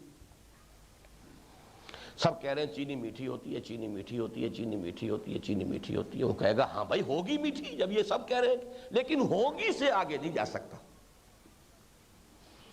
یہ کیوں کاہے کو جھوٹ بولیں گے، کاہے کو مجھے دھوکہ دیں گے، کیا ضرورت پڑی ہے انہیں، اتنے لوگ ہیں، سچے لوگ ہیں، مجھے تجربہ ہوا ہے. یہ سارے دلائل جمع کر لیں آپ، لیکن حاصل ہوگا یقیناً میٹھی ہوگی. لیکن جب وہ چکھ لیتا ہے، اب کہتا میٹھی ہے. یہ ویسے یہ بھی کہہ سکتے ہیں مردی و نامردی قدم فاصلہ دارت، لیکن صحیح بات یہ ہوگی کہ ز عشق تاب صبوری ہزار فرسنگست، یہ ہوگی اور ہے میں 1000 میل کا فاصلہ ہے. وہ جو میں نے ابھی شعر سنایا تھا آپ کو، دور بینان بارگاہ الست جز ازیں پین بردہ اند کے ہست ہے. یہ جو یقین ہے یہ ہے اصل جان ایمان کی، اور یہ تجربے سے پیدا ہوتا ہے. تیسرا مقدمہ، اور اس میں علامہ اقبال کے حوالے سے بات کر رہا ہوں. ریکنسٹرکشن میں انہوں نے بڑی خوبصورت بحث کی ہے. تجربے کو وہ بھی مانتے ہیں تجربہ ہی ہے یقین کی بنیاد، لیکن تجربے کی 2 قسمیں قرار دی ہیں. ایک خارجی اور ظاہری تجربہ ہے، ایک باطنی اور داخلی تجربہ ہے. External experience, internal experience. آپ نے میٹھی چینی چکھی، میٹھی ہے، کیسے ہوا؟ یہ ٹیسٹ برڈز تھے یہاں پر آپ کے، ہمیں معلوم ہے، صلاحیت تھی، اس میں مٹھاس تھی، آپ میں مٹھاس کو چکھنے کی صلاحیت تھی، یقین وجود میں آ گیا. آپ نے کسی چیز کو ٹچ کیا، گرم ہے، تجربہ ہے آپ کا، آپ نے خود اس کو چھو کر دیکھا ہے کہ گرم ہے، ٹھنڈی ہے، گرم ہے، میٹھی ہے، کڑوی ہے. یہ ہے کس لیے کہ آپ کا تجربہ ہے. ایک باطنی تجربہ یہ ہے کہ دیکھنا تقریر کی لذت کے جو اس نے کہا، میں نے یہ جانا کہ گویا یہی میرے دل میں ہے.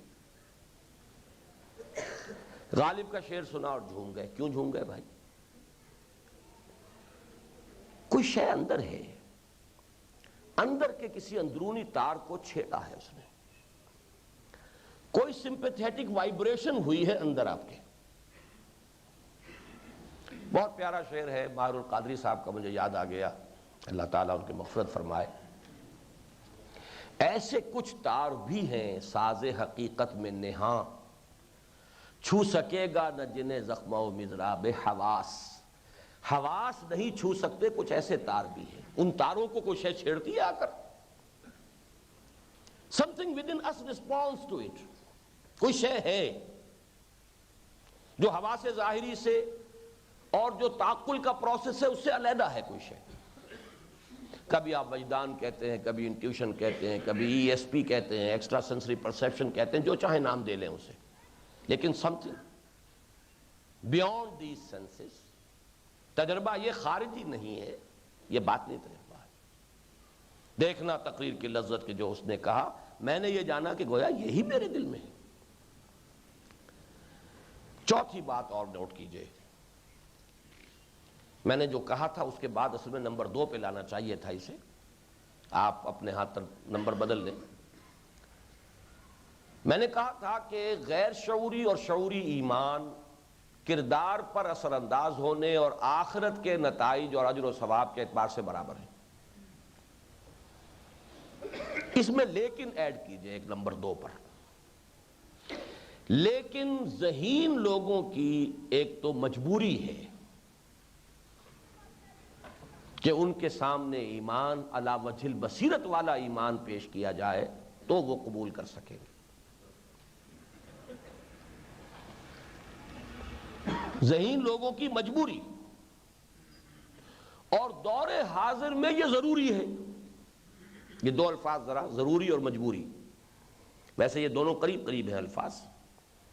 انٹلیکچوئلز کی مجبوری ہے، وہ اپنی ذہن کی ساخت، اپنی طبیعت کی مزاج کی ساخت سے مجبور ہیں کہ پہلے کوئی بات ان کے انٹلیکٹ کو اپیل کرے گی تو مانیں گے، تو دل تک جائے گی، ورنہ دل کے اوپر غلاف ہیں ان کے انٹلیکٹ کے، بیریئرز ہیں.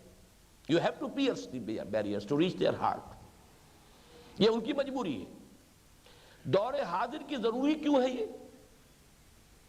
اس کے 2 اسباب نوٹ کر لیجئے. نمبر 1، سائنٹیفک انفارمیشن کا اتنا بڑا ایکسپلوژن ہوا ہے. یہ تو یوں سمجھیے یہ صدی جو ہے، بلکہ پوری صدی بھی نہیں، درمیان کی کا نصف صدی جو ہے، اس نے جو ایکسپلوژن، ایٹمک ایکسپلوژن کیا ہوگا جتنا معلومات کا ایکسپلوژن ہوا. اب ظاہر بات ہے کہ آپ لوگ جو ہیں، عوام بھی کہیں بند گلیوں میں تو نہیں رہتے، اسی فضا میں سانس لے رہے. اور نمبر 2، ذرائع ابلاغ جو ہیں، جو سمیع اور بصری کی بات آج شروع میں ہوئی تھی، انہوں نے گراس روٹ لیول تک وہ فلسفے پہنچا دیے ہیں. چاہے پڑھے نہ انہیں کچھ پتا نہیں. ریڑھی چلانے والا بھی بولتا استحصال، آدمی کانپ جاتا ہے، اتنا ثقیل لفظ. باب استفعال تو ثقیل ترین باب ہے، ثلاثی مزید فی کا. استحصال زبان پہ چڑھا ہوا، ریڑھی چلا رہا ہے، الف کا نام بے نہیں پڑھا، استحصال کا لفظ بول رہا. کیوں؟ یہ ذرائع ابلاغ. جب سے وہ پہلے تو ریڈیو تھا، بجلی سے چلتا تھا، چلیے جہاں بجلی تھی وہیں تھی بات. ٹرانزسٹر آ گیا تو کمہار بھی جا رہا ہے کھوتے کے اوپر، تو ساتھ اس کے جو ہے وہ ٹرانزسٹر ہے. ہل چلا رہے ہیں گاؤں میں اور ٹرانزسٹر جو ہے وہ ساتھ لٹکا ہوا، ہل کے ساتھ لٹکا ہوا. گانے سنیں یا کوئی ڈرامہ سنیں، اور ڈرامے کے اندر سب کچھ آ رہا ہے، سارا فکر آ رہا ہے، مارکسزم آ رہا ہے، ساری نئی اقدار آ رہی ہیں، ہر شے آ رہی ہے.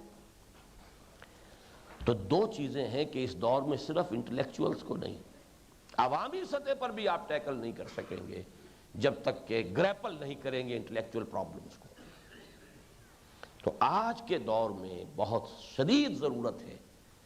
اقبال کا ایک شعر مجھے یاد آیا تھا، نوٹ بھی کر لایا تھا، کہ عذاب دانش حاضر سے باخبر ہوں میں، کہ میں اس آگ میں ڈالا گیا ہوں مثل خلیل. پتہ تو اسے لگے گا نا جو اس میں ڈالا جائے گا. اب ڈاکٹر عبدالخالق صاحب کو پتا ہے نا کہ برٹرینڈ رسل کیا کچھ کر گیا دنیا میں، کتنے کروڑوں کو کس فکر میں اور رو کے اندر بہا کے چلا گیا. ساختہ کیا کر رہا ہے، کیا کچھ اس نے کیا ہے، ہی نوز اٹ. تو علامہ اقبال عذاب دانش حاضر، الفاظ پر تو توجہ کیجیے. عذاب دانش حاضر سے باخبر ہوں میں. علماء کو کیا پتا جنہوں نے پڑھا ہی نہیں فلسفہ، ادھر کی سنی ادھر کی سنی سنائی باتیں. اللہ اللہ خیر صلی اللہ. وہ تو فلسفہ پڑھتے بھی ہیں تو وہ ارسطو کی منطق پڑھتے. عذاب دانش حاضر سے باخبر ہوں میں، کہ میں اس آگ میں ڈالا گیا ہوں مثل خلیل. جب تک اس دانش حاضر کا توڑ نہیں ہوگا کوئی ایمان کی تحریک عوامی سطح پر بھی بارآور نہیں ہوگی۔ اب آئیے مقدمہ ثانیہ۔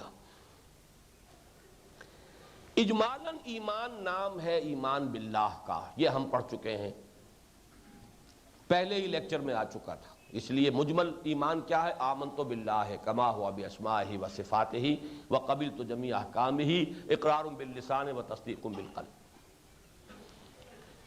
اس کی معراج ہے معرفت۔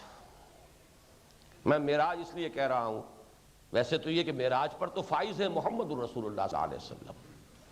اب یہ کسر نفسی کہیں یا یہ کہ ایک شخص کو ہمالیہ پر چڑھا ہوا ہے، ہمیں تو وہ نظر آ رہا ہے کہ آسمان پر ہے، لیکن اسے پتا ہے کہ اس سے آگے آسمان اور کہاں ہے۔ تو جس کو سمجھتا ہے زمین، تو جس کو سمجھتا ہے فلک اپنے جہاں کا، شاید کہ زمین ہو وہ کسی اور جہاں کی۔ حضور فرماتے ہیں ما عرفناک حق معرفتک وما عبدناک حق عبادتک۔ اے اللہ ہم تجھے نہ پہچان پائے جیسے کہ تجھے پہچاننے کا حق تھا۔ لیکن یہاں صیغہ نا کا ہے، اس میں میرا خیال ہے کہ یہ امت کی طرف سے حضور فرما رہے ہیں، اور ہم تیری بندگی نہیں کر پائے جیسے کہ تیری بندگی کا حق تھا۔ ما قدر اللہ حق قدرہ، معرفت۔ اب اس مقدمہ ثانیہ میں دوسری بات ہے، دوسرا جز یہ ہے اصل میں اب تصوف کا میدان۔ معرفت رب بتمام و کمال روح انسانی میں بالقوہ موجود ہے۔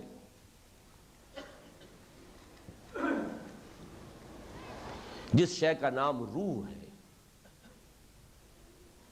جس کا مسکن یہ قلب ہے، وہ روح، اس میں معرفت رب بتمام و کمال موجود ہے۔ اس کا تعلق ذات باری تعالیٰ کے ساتھ ہے۔ یہ تو میں نے وہ شعر آپ کو سنایا تھا، اتصال بے تکیف بے قیاس ہست رب الناس را با جان ناس۔ روح انسانی کا ایک اتصال ہے ذات باری تعالیٰ کے ساتھ، اگرچہ ہم اسے قیاس نہیں کر سکتے کسی شے پر۔ لا مثل لہ ولا مثال لہ ولا مثیل لہ، لیس کمثلہ شیء۔ تو بے تکیف بے قیاس، نہ قیاس کیا جا سکتا ہے، نہ اس کی کیف و کم کی بات ہم کر سکتے ہیں، لیکن ہے اتصال۔ اور بڑا پیارا شعر ہے جو مولانا شبیر احمد عثمانی صاحب لے کر آئے ہیں اپنے حواشی میں۔ جاں نہاں در جسم، جاں نہاں در جسم، او در جاں نہاں، جاں نہاں در جسم، او در جاں نہاں۔ اے کیا شعر میں بھول رہا ہوں، اے جانے جاں، اس پہ ختم ہوتا ہے شعر۔ جانے جاں، یہ جو ہماری جان ہے، جان میں روح ہے، اور اس روح کا تعلق ذات باری تعالیٰ کے ساتھ ہے۔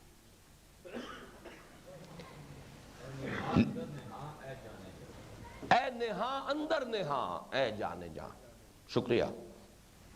جاں نہاں در جسم او در جاں نہاں، اے نہاں اندر نہاں، جان بھی تو نہاں ہے، کس نے دیکھی جان؟ کس بلا کا نام ہے؟ کتنے سیر وزن ہے اس کا؟ 2 من کی لاش ہے، جان کتنی ہے؟ کتنے آؤنس ہے؟ روسیوں نے تولی ہے۔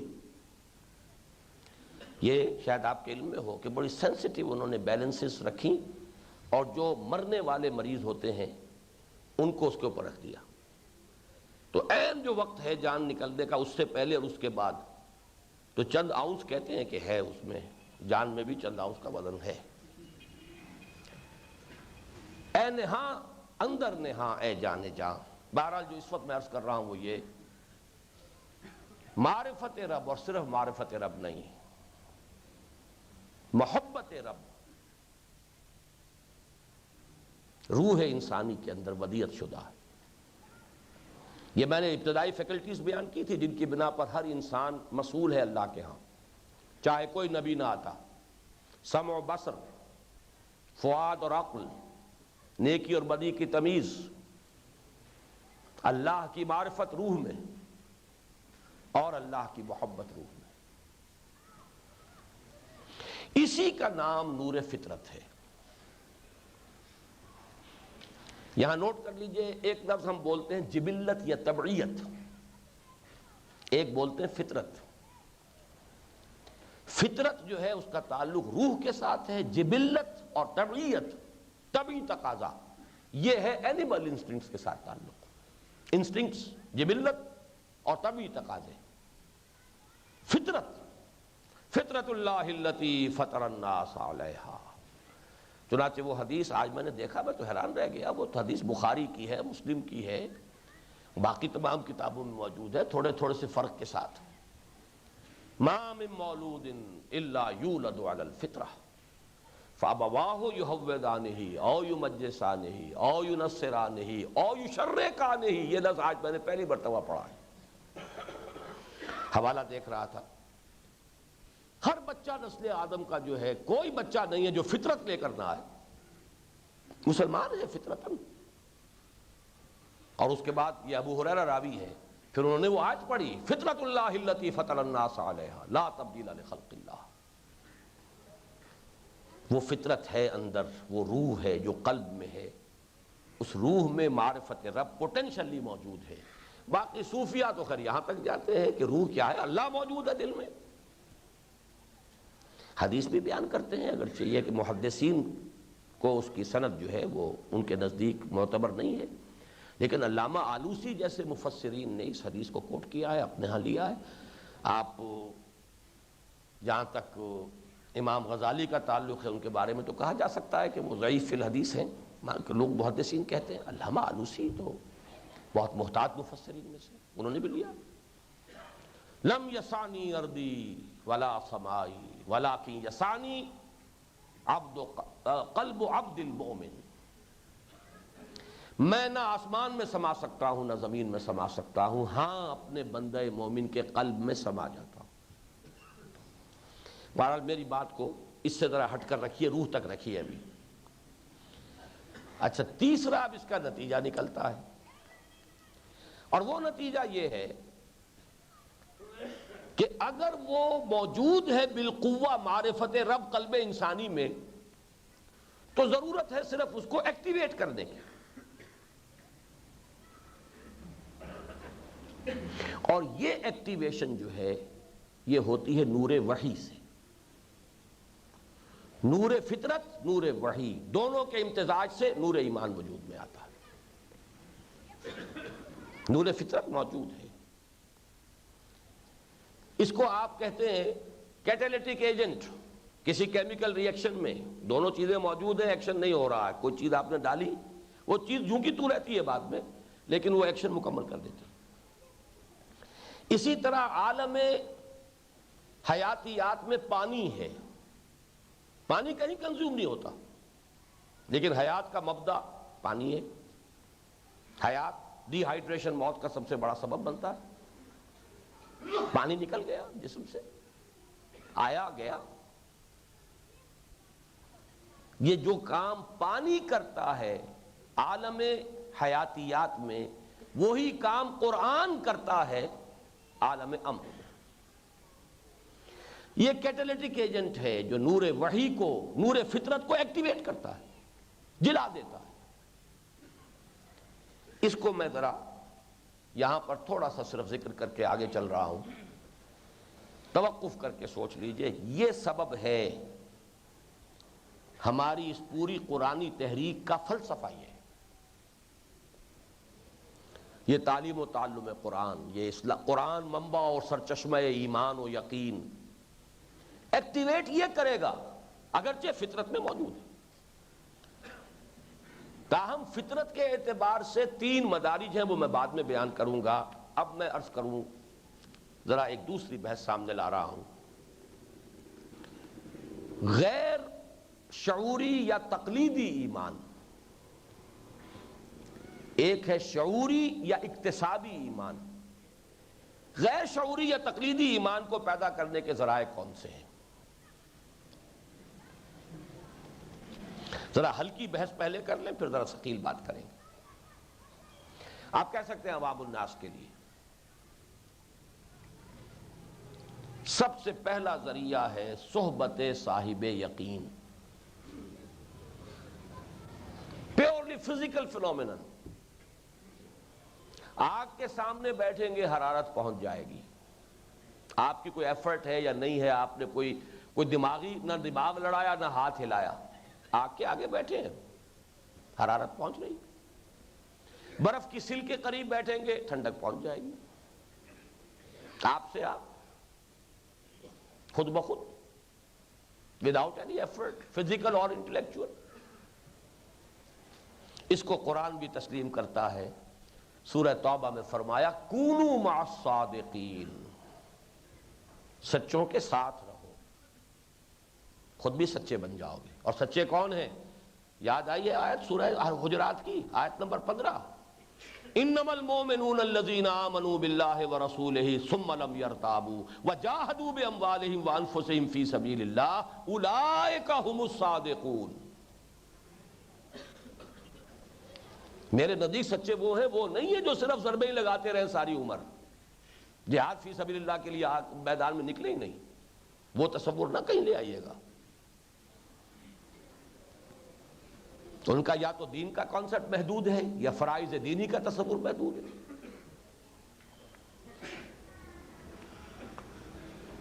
تو اقبال جو کہتا ہے کہ نکل کر خانقاہوں سے ادا کر رسم شبیری، کہ رسم خانقاہی ہے فقط اندوہ دلگیری۔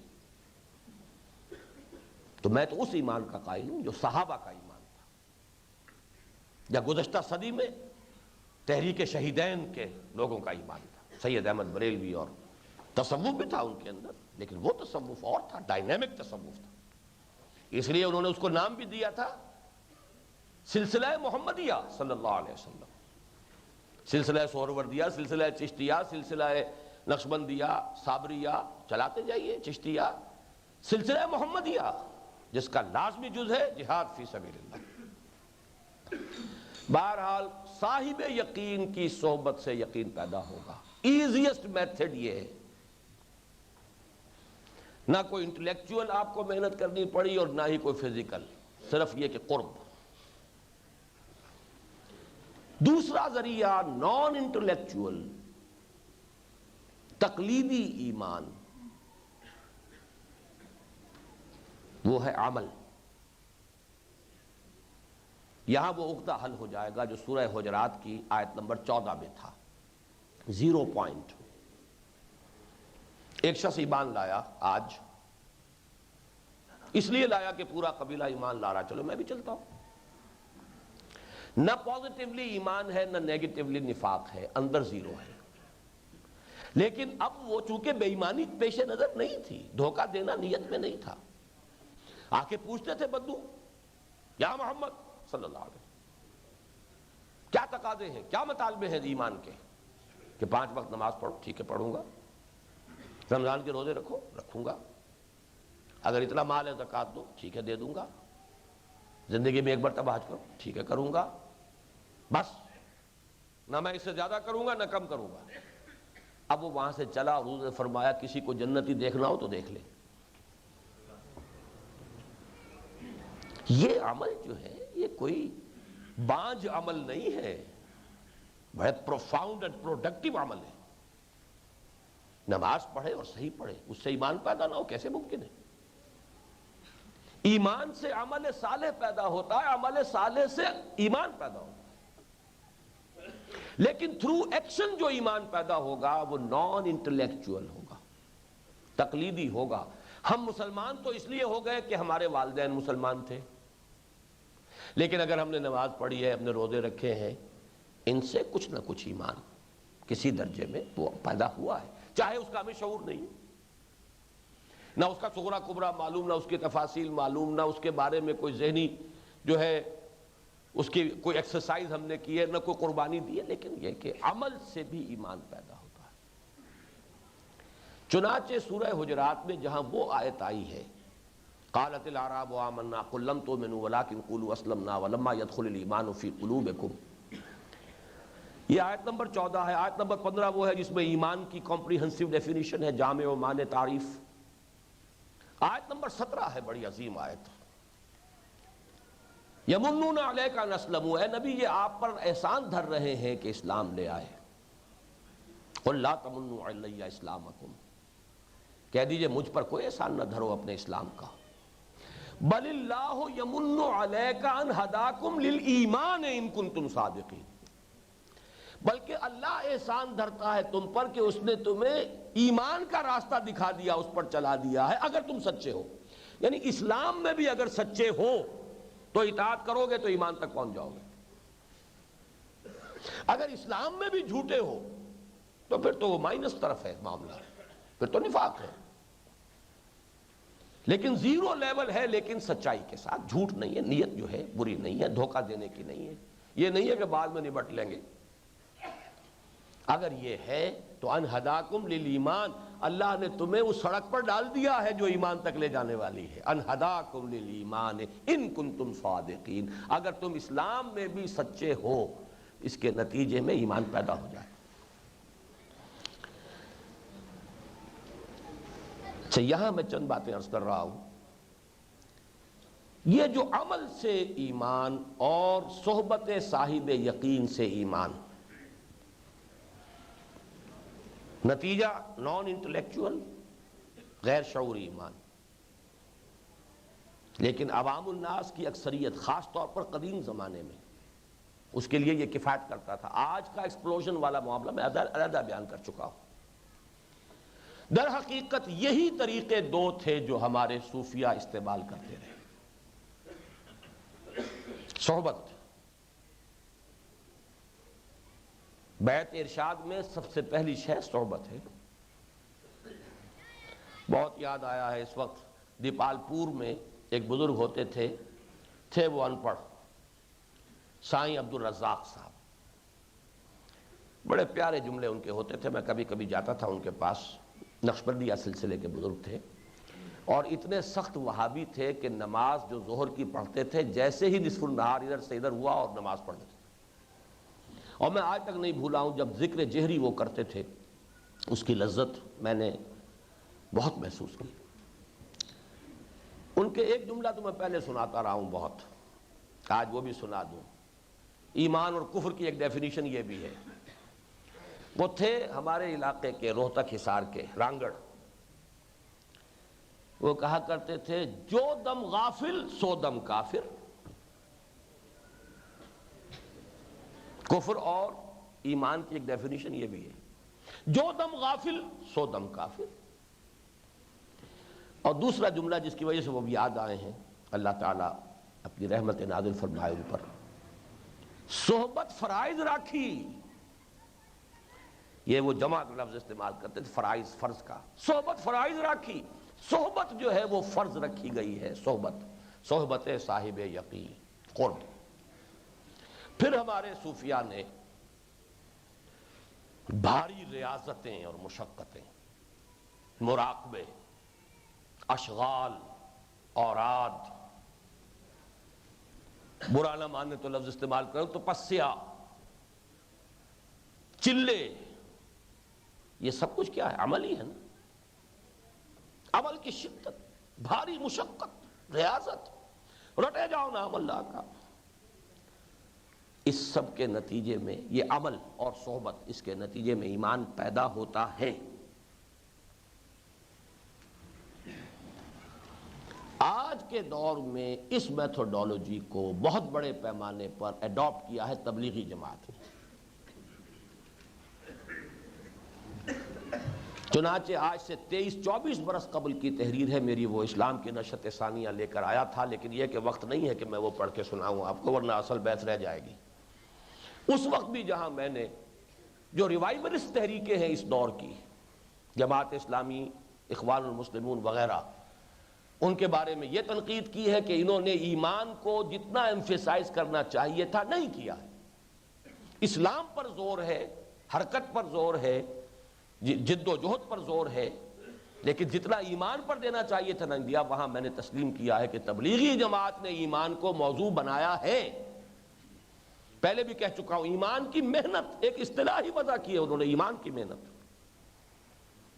نکلو 40 دن چلو ہمارے ساتھ، رہو مسجد کے ماحول میں، 40 دن تو کوئی نماز تمہاری فوت نہیں ہوگی، تکبیر اولیٰ کے ساتھ پڑھو گے، کوئی اور بکواس تو نہیں سننے کو ملے گی، کوئی ریڈیو ٹیلی ویژن تو تمہارے کانوں تک نہیں پہنچے گا، آنکھوں تک نہیں پہنچے گا۔ یہ چلتی پھرتی تربیت گاہیں ہیں، چلتی پھرتی خانقاہیں۔ پھر یہ کہ اس میں عمل ہے، اذکار ہے، دعائیں ہیں، دعائیں مسنونہ ہیں، اٹھتے بیٹھتے، کھانا کھاتے، یہ عمل through action, faith through action. یہ میتھڈالوجی بہت بڑے پیمانے پر اس دور میں تبلیغی جماعت میں استعمال کی، میں مانتا ہوں اس کو، لیکن شارٹ کمنگ کیا ہے وہ بھی اسی میں ہے، اٹس ایبسولوٹلی نان انٹلیکچوئل۔ اس میں فکر، ذہن، سوچ، اس سے کوئی سروکار نہیں۔ ذرا آپ سوال بھی کریں گے تو بس فوراً بند۔ قرآن کا بھی ترجمہ مت پڑھو، بس قرآن کی تلاوت کرو، ثواب لو۔ یہ میرا ہے وہاں سے پوائنٹ آف ڈپارچر۔ وہ تو خیر کئی باتیں ہیں، اس وقت چونکہ میں کہہ رہا تھا کہ وہ کام جو صوفیاء کرام پہلے کرتے تھے اسٹیشنری قسم کی، وہ تربیت گاہوں خانقاہوں کے ذریعے سے یہ چلتی پھرتی تربیت گاہیں ایجاد کی ہیں۔ وہ شعر یاد آیا ہے مجھے حفیظ جالندری کا، کیا پابند نئے نالے کو میں نے، یہ طرز خاص ہے ایجاد میری۔ تو میں سمجھتا ہوں کہ ایجاد ہے ہی، اس میں کوئی شک نہیں، لیکن انٹلیکچوئل لیول پر نہیں۔ میری بحث یہاں سے پھر بدلتی ہے اس کتابچے میں، انسان چاہے سب کے سب انٹلیکچوئل نہیں ہوتے، بلکہ میں شروع میں پہلے لیکچر میں عرض کر چکا ہوں 99% نہیں، یعنی 1 کروڑ میں 1 ہوتا ہے وہ شخص کہ جو واقعتاً چاہتا ہے کہ I must know the truth for myself. I'm not going to take anything for granted. To believe in anything only because my parents believe in them. یہ تو کروڑ میں 1 ہوتا، لیکن انسان پیروی انہی کی کرتے ہیں، چاہے ایک ہی گوتم بدھ تھا، آج اربوں آدمی، کروڑوں لوگ جو ہیں اس کے ماننے والے۔ لہذا بحیثیت مجموعی انسان کے اوپر حیوان عاقل کا لفظ اگر چسپاں کیا جائے تو غلط نہیں ہے، اگرچہ اکثر وہ حیوان عاقل نہیں ہے، مقلد مزاج، تقلیدی مزاج، لیکن تقلیدی ایمان بھی حاصل ہو سکتا ہے اس ذریعے سے۔ یہ جو ریاضتیں ہیں، مشقتیں ہیں، ان کو آپ سائیکولوجیکل ایکسرسائزز بھی کہہ سکتے ہیں۔ یہ ذکر کی کثرت جو ہے یہ ایک آٹو سجیشن کے درجے میں بھی آ سکتی ہیں، یہ ساری ٹیکنیکس آج بھی استعمال ہوتی ہیں، تحلیل نفسی ہے، سجیشن ہے، یہ ساری چیزیں استعمال ہوتی ہیں۔ یہاں میں ایک خیال اس میں ظاہر کر کے پھر آگے چلوں گا، اور وہ یہ ہے کہ علامہ اقبال کا میں اس مسئلے میں بھی بہت قائل اور معترف اور ان سے متفق ہوں۔ ریکنسٹرکشن میں انہوں نے کہا ہے آج کا انسان اتنی شدید مشقتوں کا متحمل نہیں ہے جتنا کہ پچھلے زمانے کا انسان تھا۔ بڑی پریگمیٹک، بڑی ریئلسٹک بات ہے، آسانیوں کے عادی ہو گئے، آسائشوں کے عادی ہو گئے، زندگیوں میں وہ مشقتیں نہیں رہی۔ اب وہ تپسیاں سال ہا سال تک جنگلوں کی سیر ہو رہی ہے، جو گوتم بدھ نے کیا ہوگا، جو ہمارے صوفیاء کرتے رہے، اگر ان کے تذکرے جو بھی ہیں چھپے ہوئے صحیح ہیں تو یہی کچھ تو ہے۔ 40 برس لگ گئے، 50 برس لگ گئے۔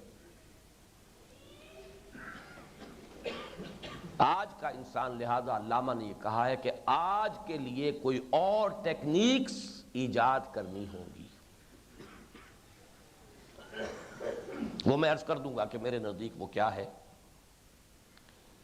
لیکن یہ کہ میرے نزدیک علامہ کی یہ بات 100% درست ہے۔ وہ بوجھ، وہ مشقتیں جو کراتے تھے، اللہ اللہ، واقعہ یہ ہے کہ پڑھ کر آدمی جو ہے کانپ جاتا ہے کہ اگر ایمان کا حصول ان تمام چیزوں پر منحصر ہے تو بڑا کٹھن ہے ایمان۔ اب آئیے میں پھر ریورٹ کر رہا ہوں اپنی اس بات کی طرف کہ ایمان کا لب لباب معرفت رب، ایمان کا خلاصہ ایمان باللہ، ایمان باللہ کا لب لباب معرفت رب۔ معرفت رب قلب میں یعنی روح انسانی میں موجود ہے، انسان کو اللہ نے ظاہری بصارت اور سماعت دی ہے، اس دل میں بھی بہت سی فیکلٹیز رکھی ہیں، صرف ضرورت ہے ایکٹیویشن کی۔ جو چیز پوٹینشل ہے اسے بالفعل لانا ہے، وجود میں لانا ہے۔ اب اس کا میں تفسیر عرض کر رہا ہوں، بس ایک صفحہ ہی میرا رہ گیا ہے، یہ امید ہے میں فارغ ہو جاؤں گا 2 گھنٹے سے کم میں، 1.5 گھنٹہ تو ہو گیا ہے لیکن میں 2 گھنٹے سے کم میں فارغ ہو جاؤں گا انشاءاللہ۔ آئینہ قلب یا نور فطرت کی کیفیات یا درجات، یہاں پھر وہی الفاظ ریپیٹ کر رہا ہوں جو پہلے میں نے ریپیٹ کیے۔ ایمان کے درجے اتنے ہی ہیں جتنے کہ انسان ہے، اور جیسے کہا جاتا ہے کہ وصول اللہ کے طریقے، اللہ کی طرف جانے کے راستے اتنے ہی ہیں جتنے کہ انسان ہے۔ ہر ایک کی اپنی ایک طبیعت ہے، اپنا ایک مزاج ہے۔ 2 انسان ایک جیسے نہیں ہے، انسان ایک جیسے کیا ہوں گے، انگوٹھوں کے نشان ایک جیسے نہیں۔ ہر انسان کی اپنی ایک طبیعت ہے، اپنا مزاج ہے، تو ظاہر بات ہے اسے تو اس کی طبیعت کے مزاج سے ہی کوئی راستہ ملے گا۔ اسی طرح یہ آئینہ قلب یا نور فطرت، اس کے اعتبار سے بھی انسان جتنے انسان ہیں اتنے ہی درجے ہوں گے، لیکن بغرض تفہیم میں 3 حصوں میں تقسیم کر رہا ہوں۔ ایک ایسا شخص جس کی فطرت صالح ہے، فطرت صالحہ، یا جس کے لیے ایک دوسرا لفظ بڑا پیارا ہے، فطرت سلیمہ، جس کو قرآن میں کہا گیا قلب سلیم، اذ اتی اللہ بقلب سلیم، حضرت ابراہیم علیہ السلام کے بارے میں۔ قلب سلیم، پرورٹ نہیں ہوا، فطرت پرورٹڈ نہیں ہے، سلیم۔ یا یوں کہیے کہ آئینہ قلب صفاف شفاف ہے، اس پر کوئی رین نہیں، کوئی زنگ نہیں، کوئی پردے نہیں، کوئی حجابات نہیں۔ یا یوں کہیے کہ دل زندہ و بیدار ہے، مجھے یہ ڈر ہے دل زندہ تو نہ مر جائے، کہ زندگانی عبارت ہے تیرے جینے سے۔ قرآن اسے کہتا ہے لمن کان لہو قلب، یہ قلب تو سب کے پاس ہی ہے نا، لمن کان لہو قلب، وہ جس کے پاس قلب ہے، یعنی قلب زندہ، قلب بیدار۔ اور چوتھا لفظ استعمال کر رہا ہوں، جن کی روحیں مضطرب اور بیتاب ہیں، یہ آج سے 24 برس پہلے میں نے اس میں استعمال کیا تھا لفظ۔ کچھ لوگ ہوتے ہیں جنہیں اندر ہی سے یہ محسوس ہوتا ہے کہ حقیقت وہ نہیں ہے جو نظر آ رہی ہے، کچھ اور ہے۔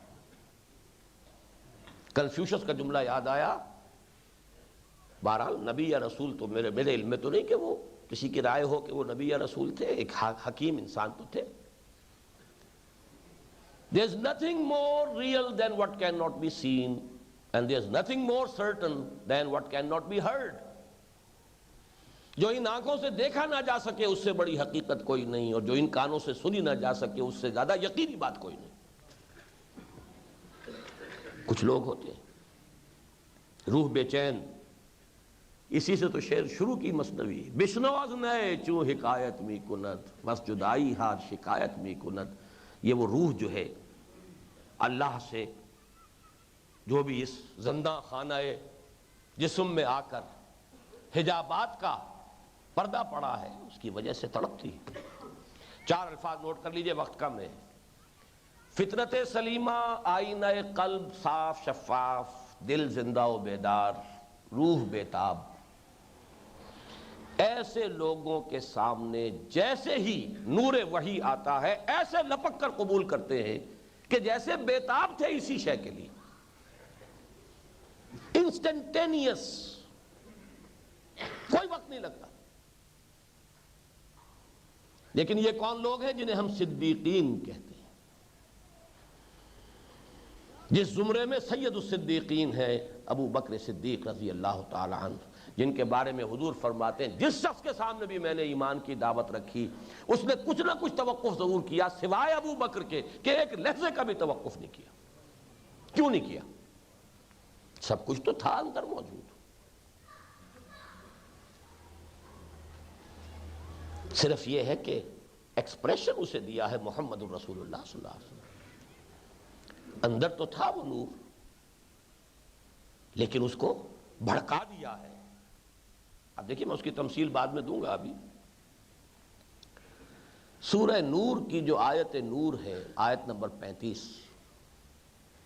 اس میں اس ایمان کا تذکرہ ہے، اللہ نور السماوات والارض۔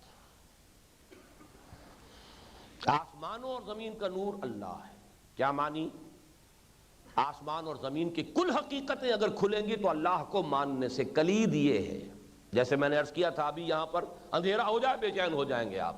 روشنی جو ہے وہ ذریعہ بنتی ہے ظہور اشیاء کا، تو ظہور حقائق کا ذریعہ ایمان باللہ ہے۔ مثل نورہ کمشکات فیہا مصباح، المصباح فی زجاجہ، الزجاجۃ کأنہا کوکب دری یوقد من شجرۃ مبارکۃ زیتونۃ لا شرقیۃ ولا غربیہ یکاد زیتھا یضیء ولو لم تمسسہ نار نور علی نور۔ اس پر میرے کئی گھنٹوں کے درس موجود ہیں۔ یہ تو بڑی مشکل آیت ہے قرآن مجید کی، وہ تو اس وقت تو ظاہر بات ہے میں صرف حوالہ دے رہا ہوں۔ نور علی نور، تمثیل کیا لائی گئی ہے؟ ایک ایسا تیل جو بھڑک اٹھنے کو بیتاب ہو،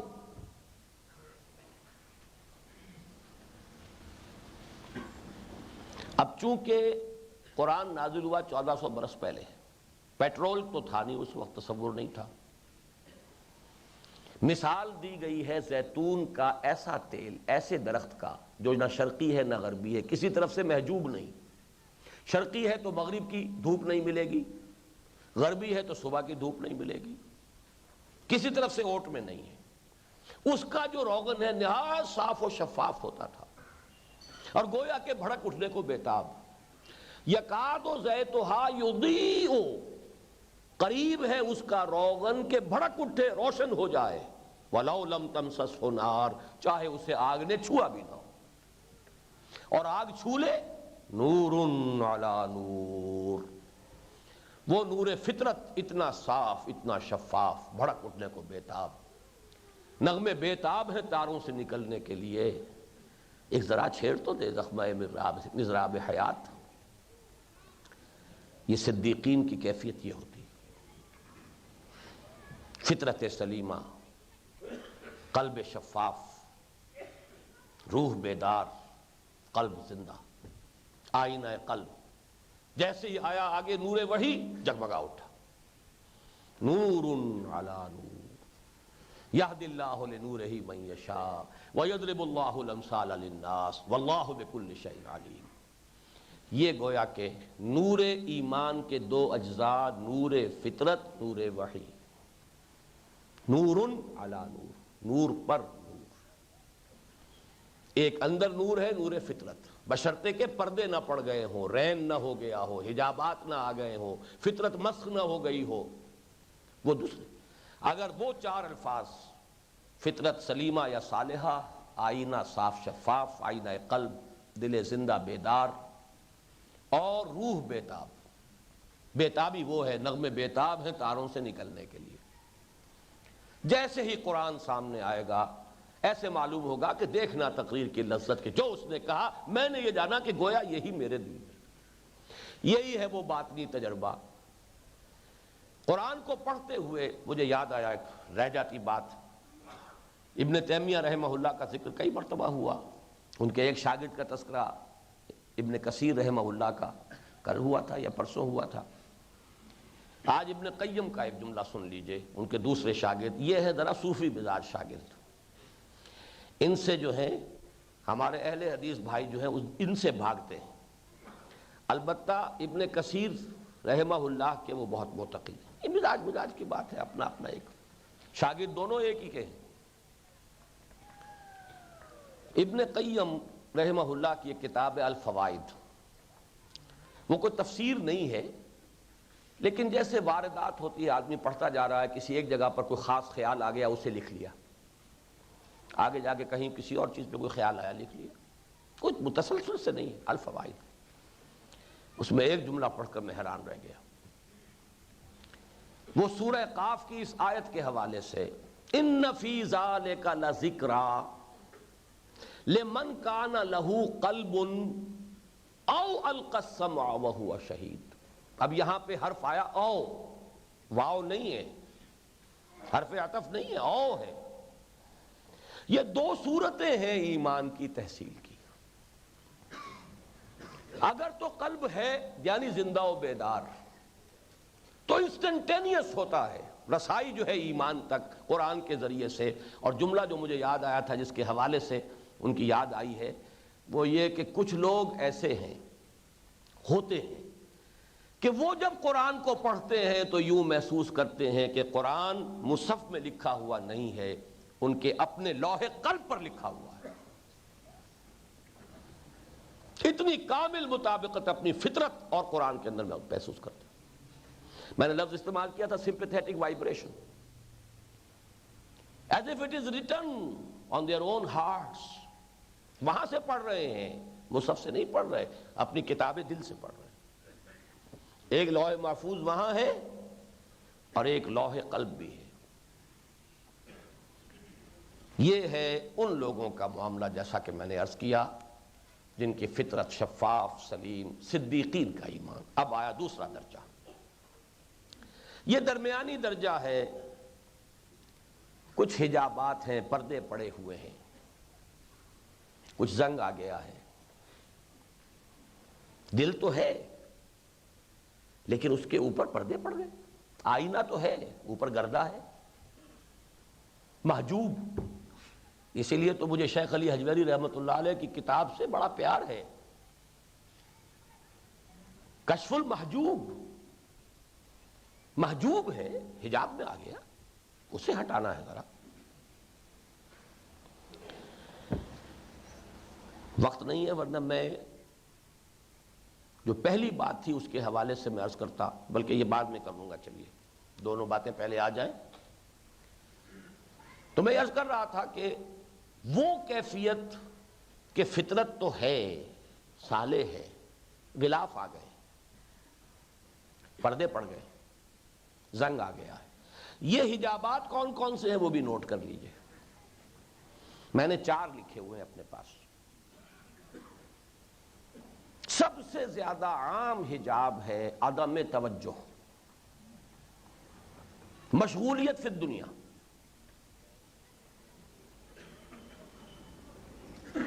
اور یہ کن میں زیادہ ہوتی ہے؟ ایکسٹروورٹس،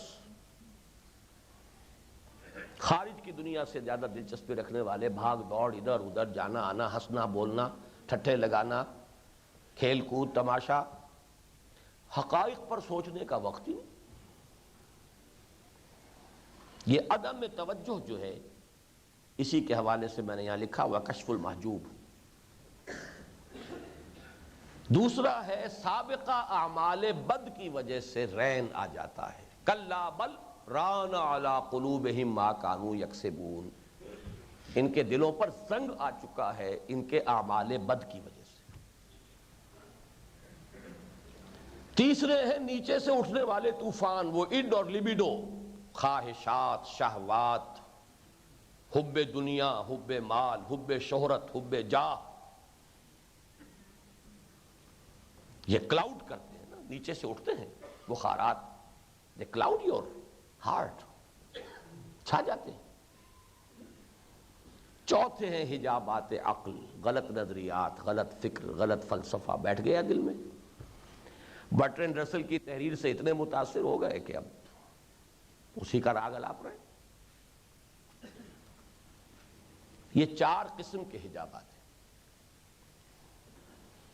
ان لوگوں کے لیے ضرورت ہے کچھ ڈسکرسو انداز.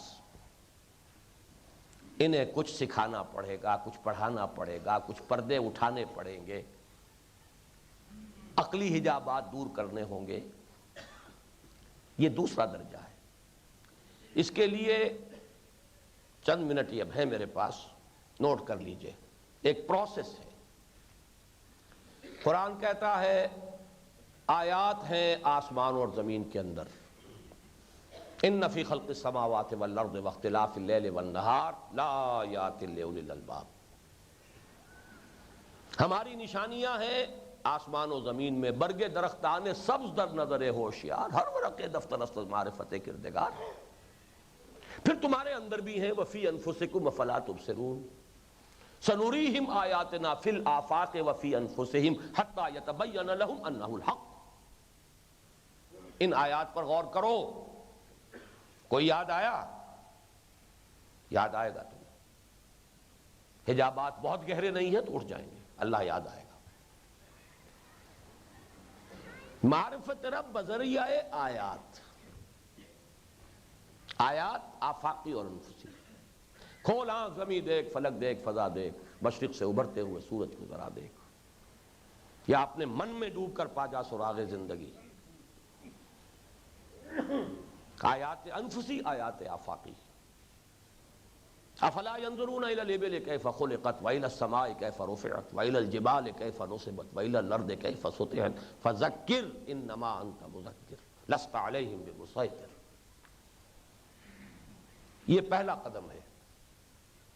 جب اللہ کو پہچان لیا تو اب اس کو یاد رکھو۔ یہ ڈور کا سرا ہاتھ میں آ گیا ہے، یہ پھر الجھی بھی ڈور سلجھے گی نہیں اگر سرا تمہارے ہاتھ سے پھر چلا گیا۔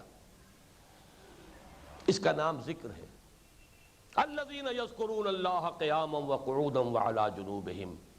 مزید تفکر جاری رکھو۔ وَيَتَفَكَّرُونَ فِي خَلْقِ السَّمَاوَاتِ وَالْأَرْضِ رَبَّنَا مَا خَلَقْتَ هَذَا بَاطِلًا سُبْحَانَكَ فَقِنَا عَذَابَ النَّارِ۔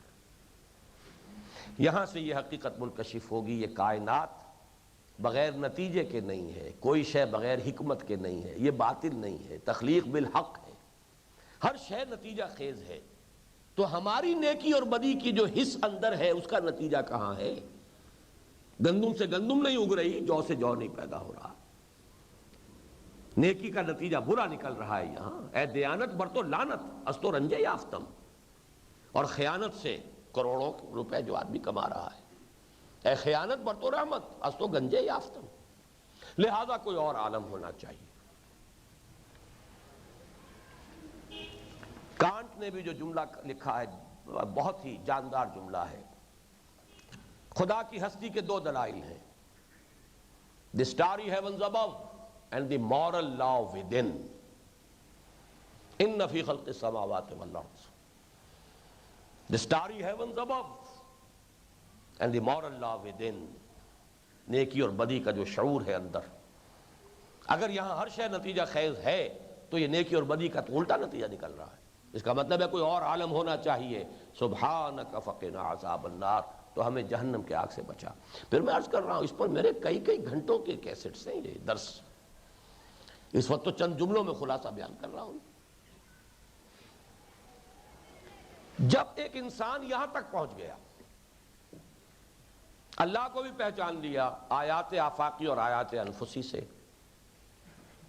اور یہ بھی جان لیا کہ ممکن نہیں ہے، یہ دنیا نامکمل ہے، اس لیے کہ اس میں نتیجہ جو ہے اخلاقی نتائج برآمد نہیں ہو رہے۔ There must be another world، ایک اور عالم ہونا چاہیے۔ جو یہاں تک پہنچ گیا اب وہ قرآن کو پڑھے گا تو لپک کر مانے گا کہ ہاں یہی بات تو ہے۔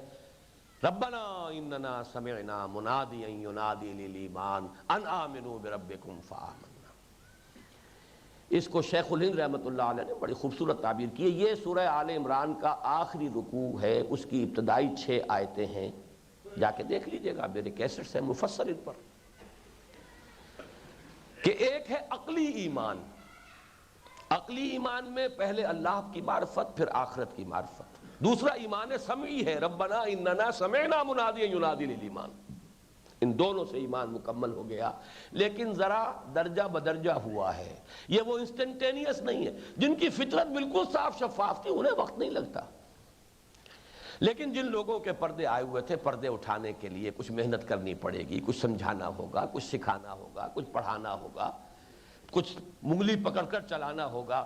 ان فی خلق السماوات والارض واختلاف اللیل والنہار لآیات لأولی الالباب الذین یذکرون اللہ قیاما وقعودا وعلی جنوبہم ویتفکرون فی خلق السماوات والارض ربنا ما خلقت ھذا باطلا سبحانک فقنا عذاب النار۔ ربنا انک من تدخل النار فقد اخزیتہ وما للظالمین من انصار ربنا اننا سمعنا منادیا ینادی للایمان ان آمنوا بربکم فآمنا ربنا فاغفر لنا ذنوبنا وکفر عنا سیئاتنا وتوفنا مع الابرار۔ یہاں جو الفاظ آئے ہیں اس کے حوالے سے میں نے جو علامہ اقبال کی بات کہی تھی کہ میں بعد میں عرض کروں گا، علامہ نے کہا تھا کہ آج کے دور میں انسان اتنی مشقت کا متحمل نہیں ہو سکتا جتنی کہ سابقہ دور میں خانقاہی ریاضتیں کرائی جاتی تھی۔ ہمیں کچھ اور نسبتاً آسان اور ہلکا کوئی میتھڈ اختیار کرنا ہوگا، بس یہاں تک کہا، انہوں نے آگے کوئی تجویز نہیں کیا۔ لیکن ظاہر بات ہے کہ جیسے وہ پری امبل میں انہوں نے خود کہا ہے مقدمے میں کہ غور و فکر جاری رہنا چاہیے، آگے بھی قدم بڑھ سکتا ہے۔ میرے سامنے اس کا جو حل ہے وہ ان دو الفاظ کے حوالے سے ہے، ذکر و فکر۔ اقبال کے دو اشعار بہت ٹاپ کے ہیں، جز بقرآن زیغمی روباہی است، فقر قرآن اصل شاہنشاہی است۔ فقر قرآن اختلاط ذکر و فکر، فکر را کامل نہ دیدم جز بے ذکر۔ یہ ذکر اور فکر ایک کمپلیکس ہے، ذکر اور فکر، تفکر، افلا تتفکرون۔ اس میں ایک کا ایلیمنٹ بڑھائیں گے دوسرے کی مقدار کم رہ جائے گی۔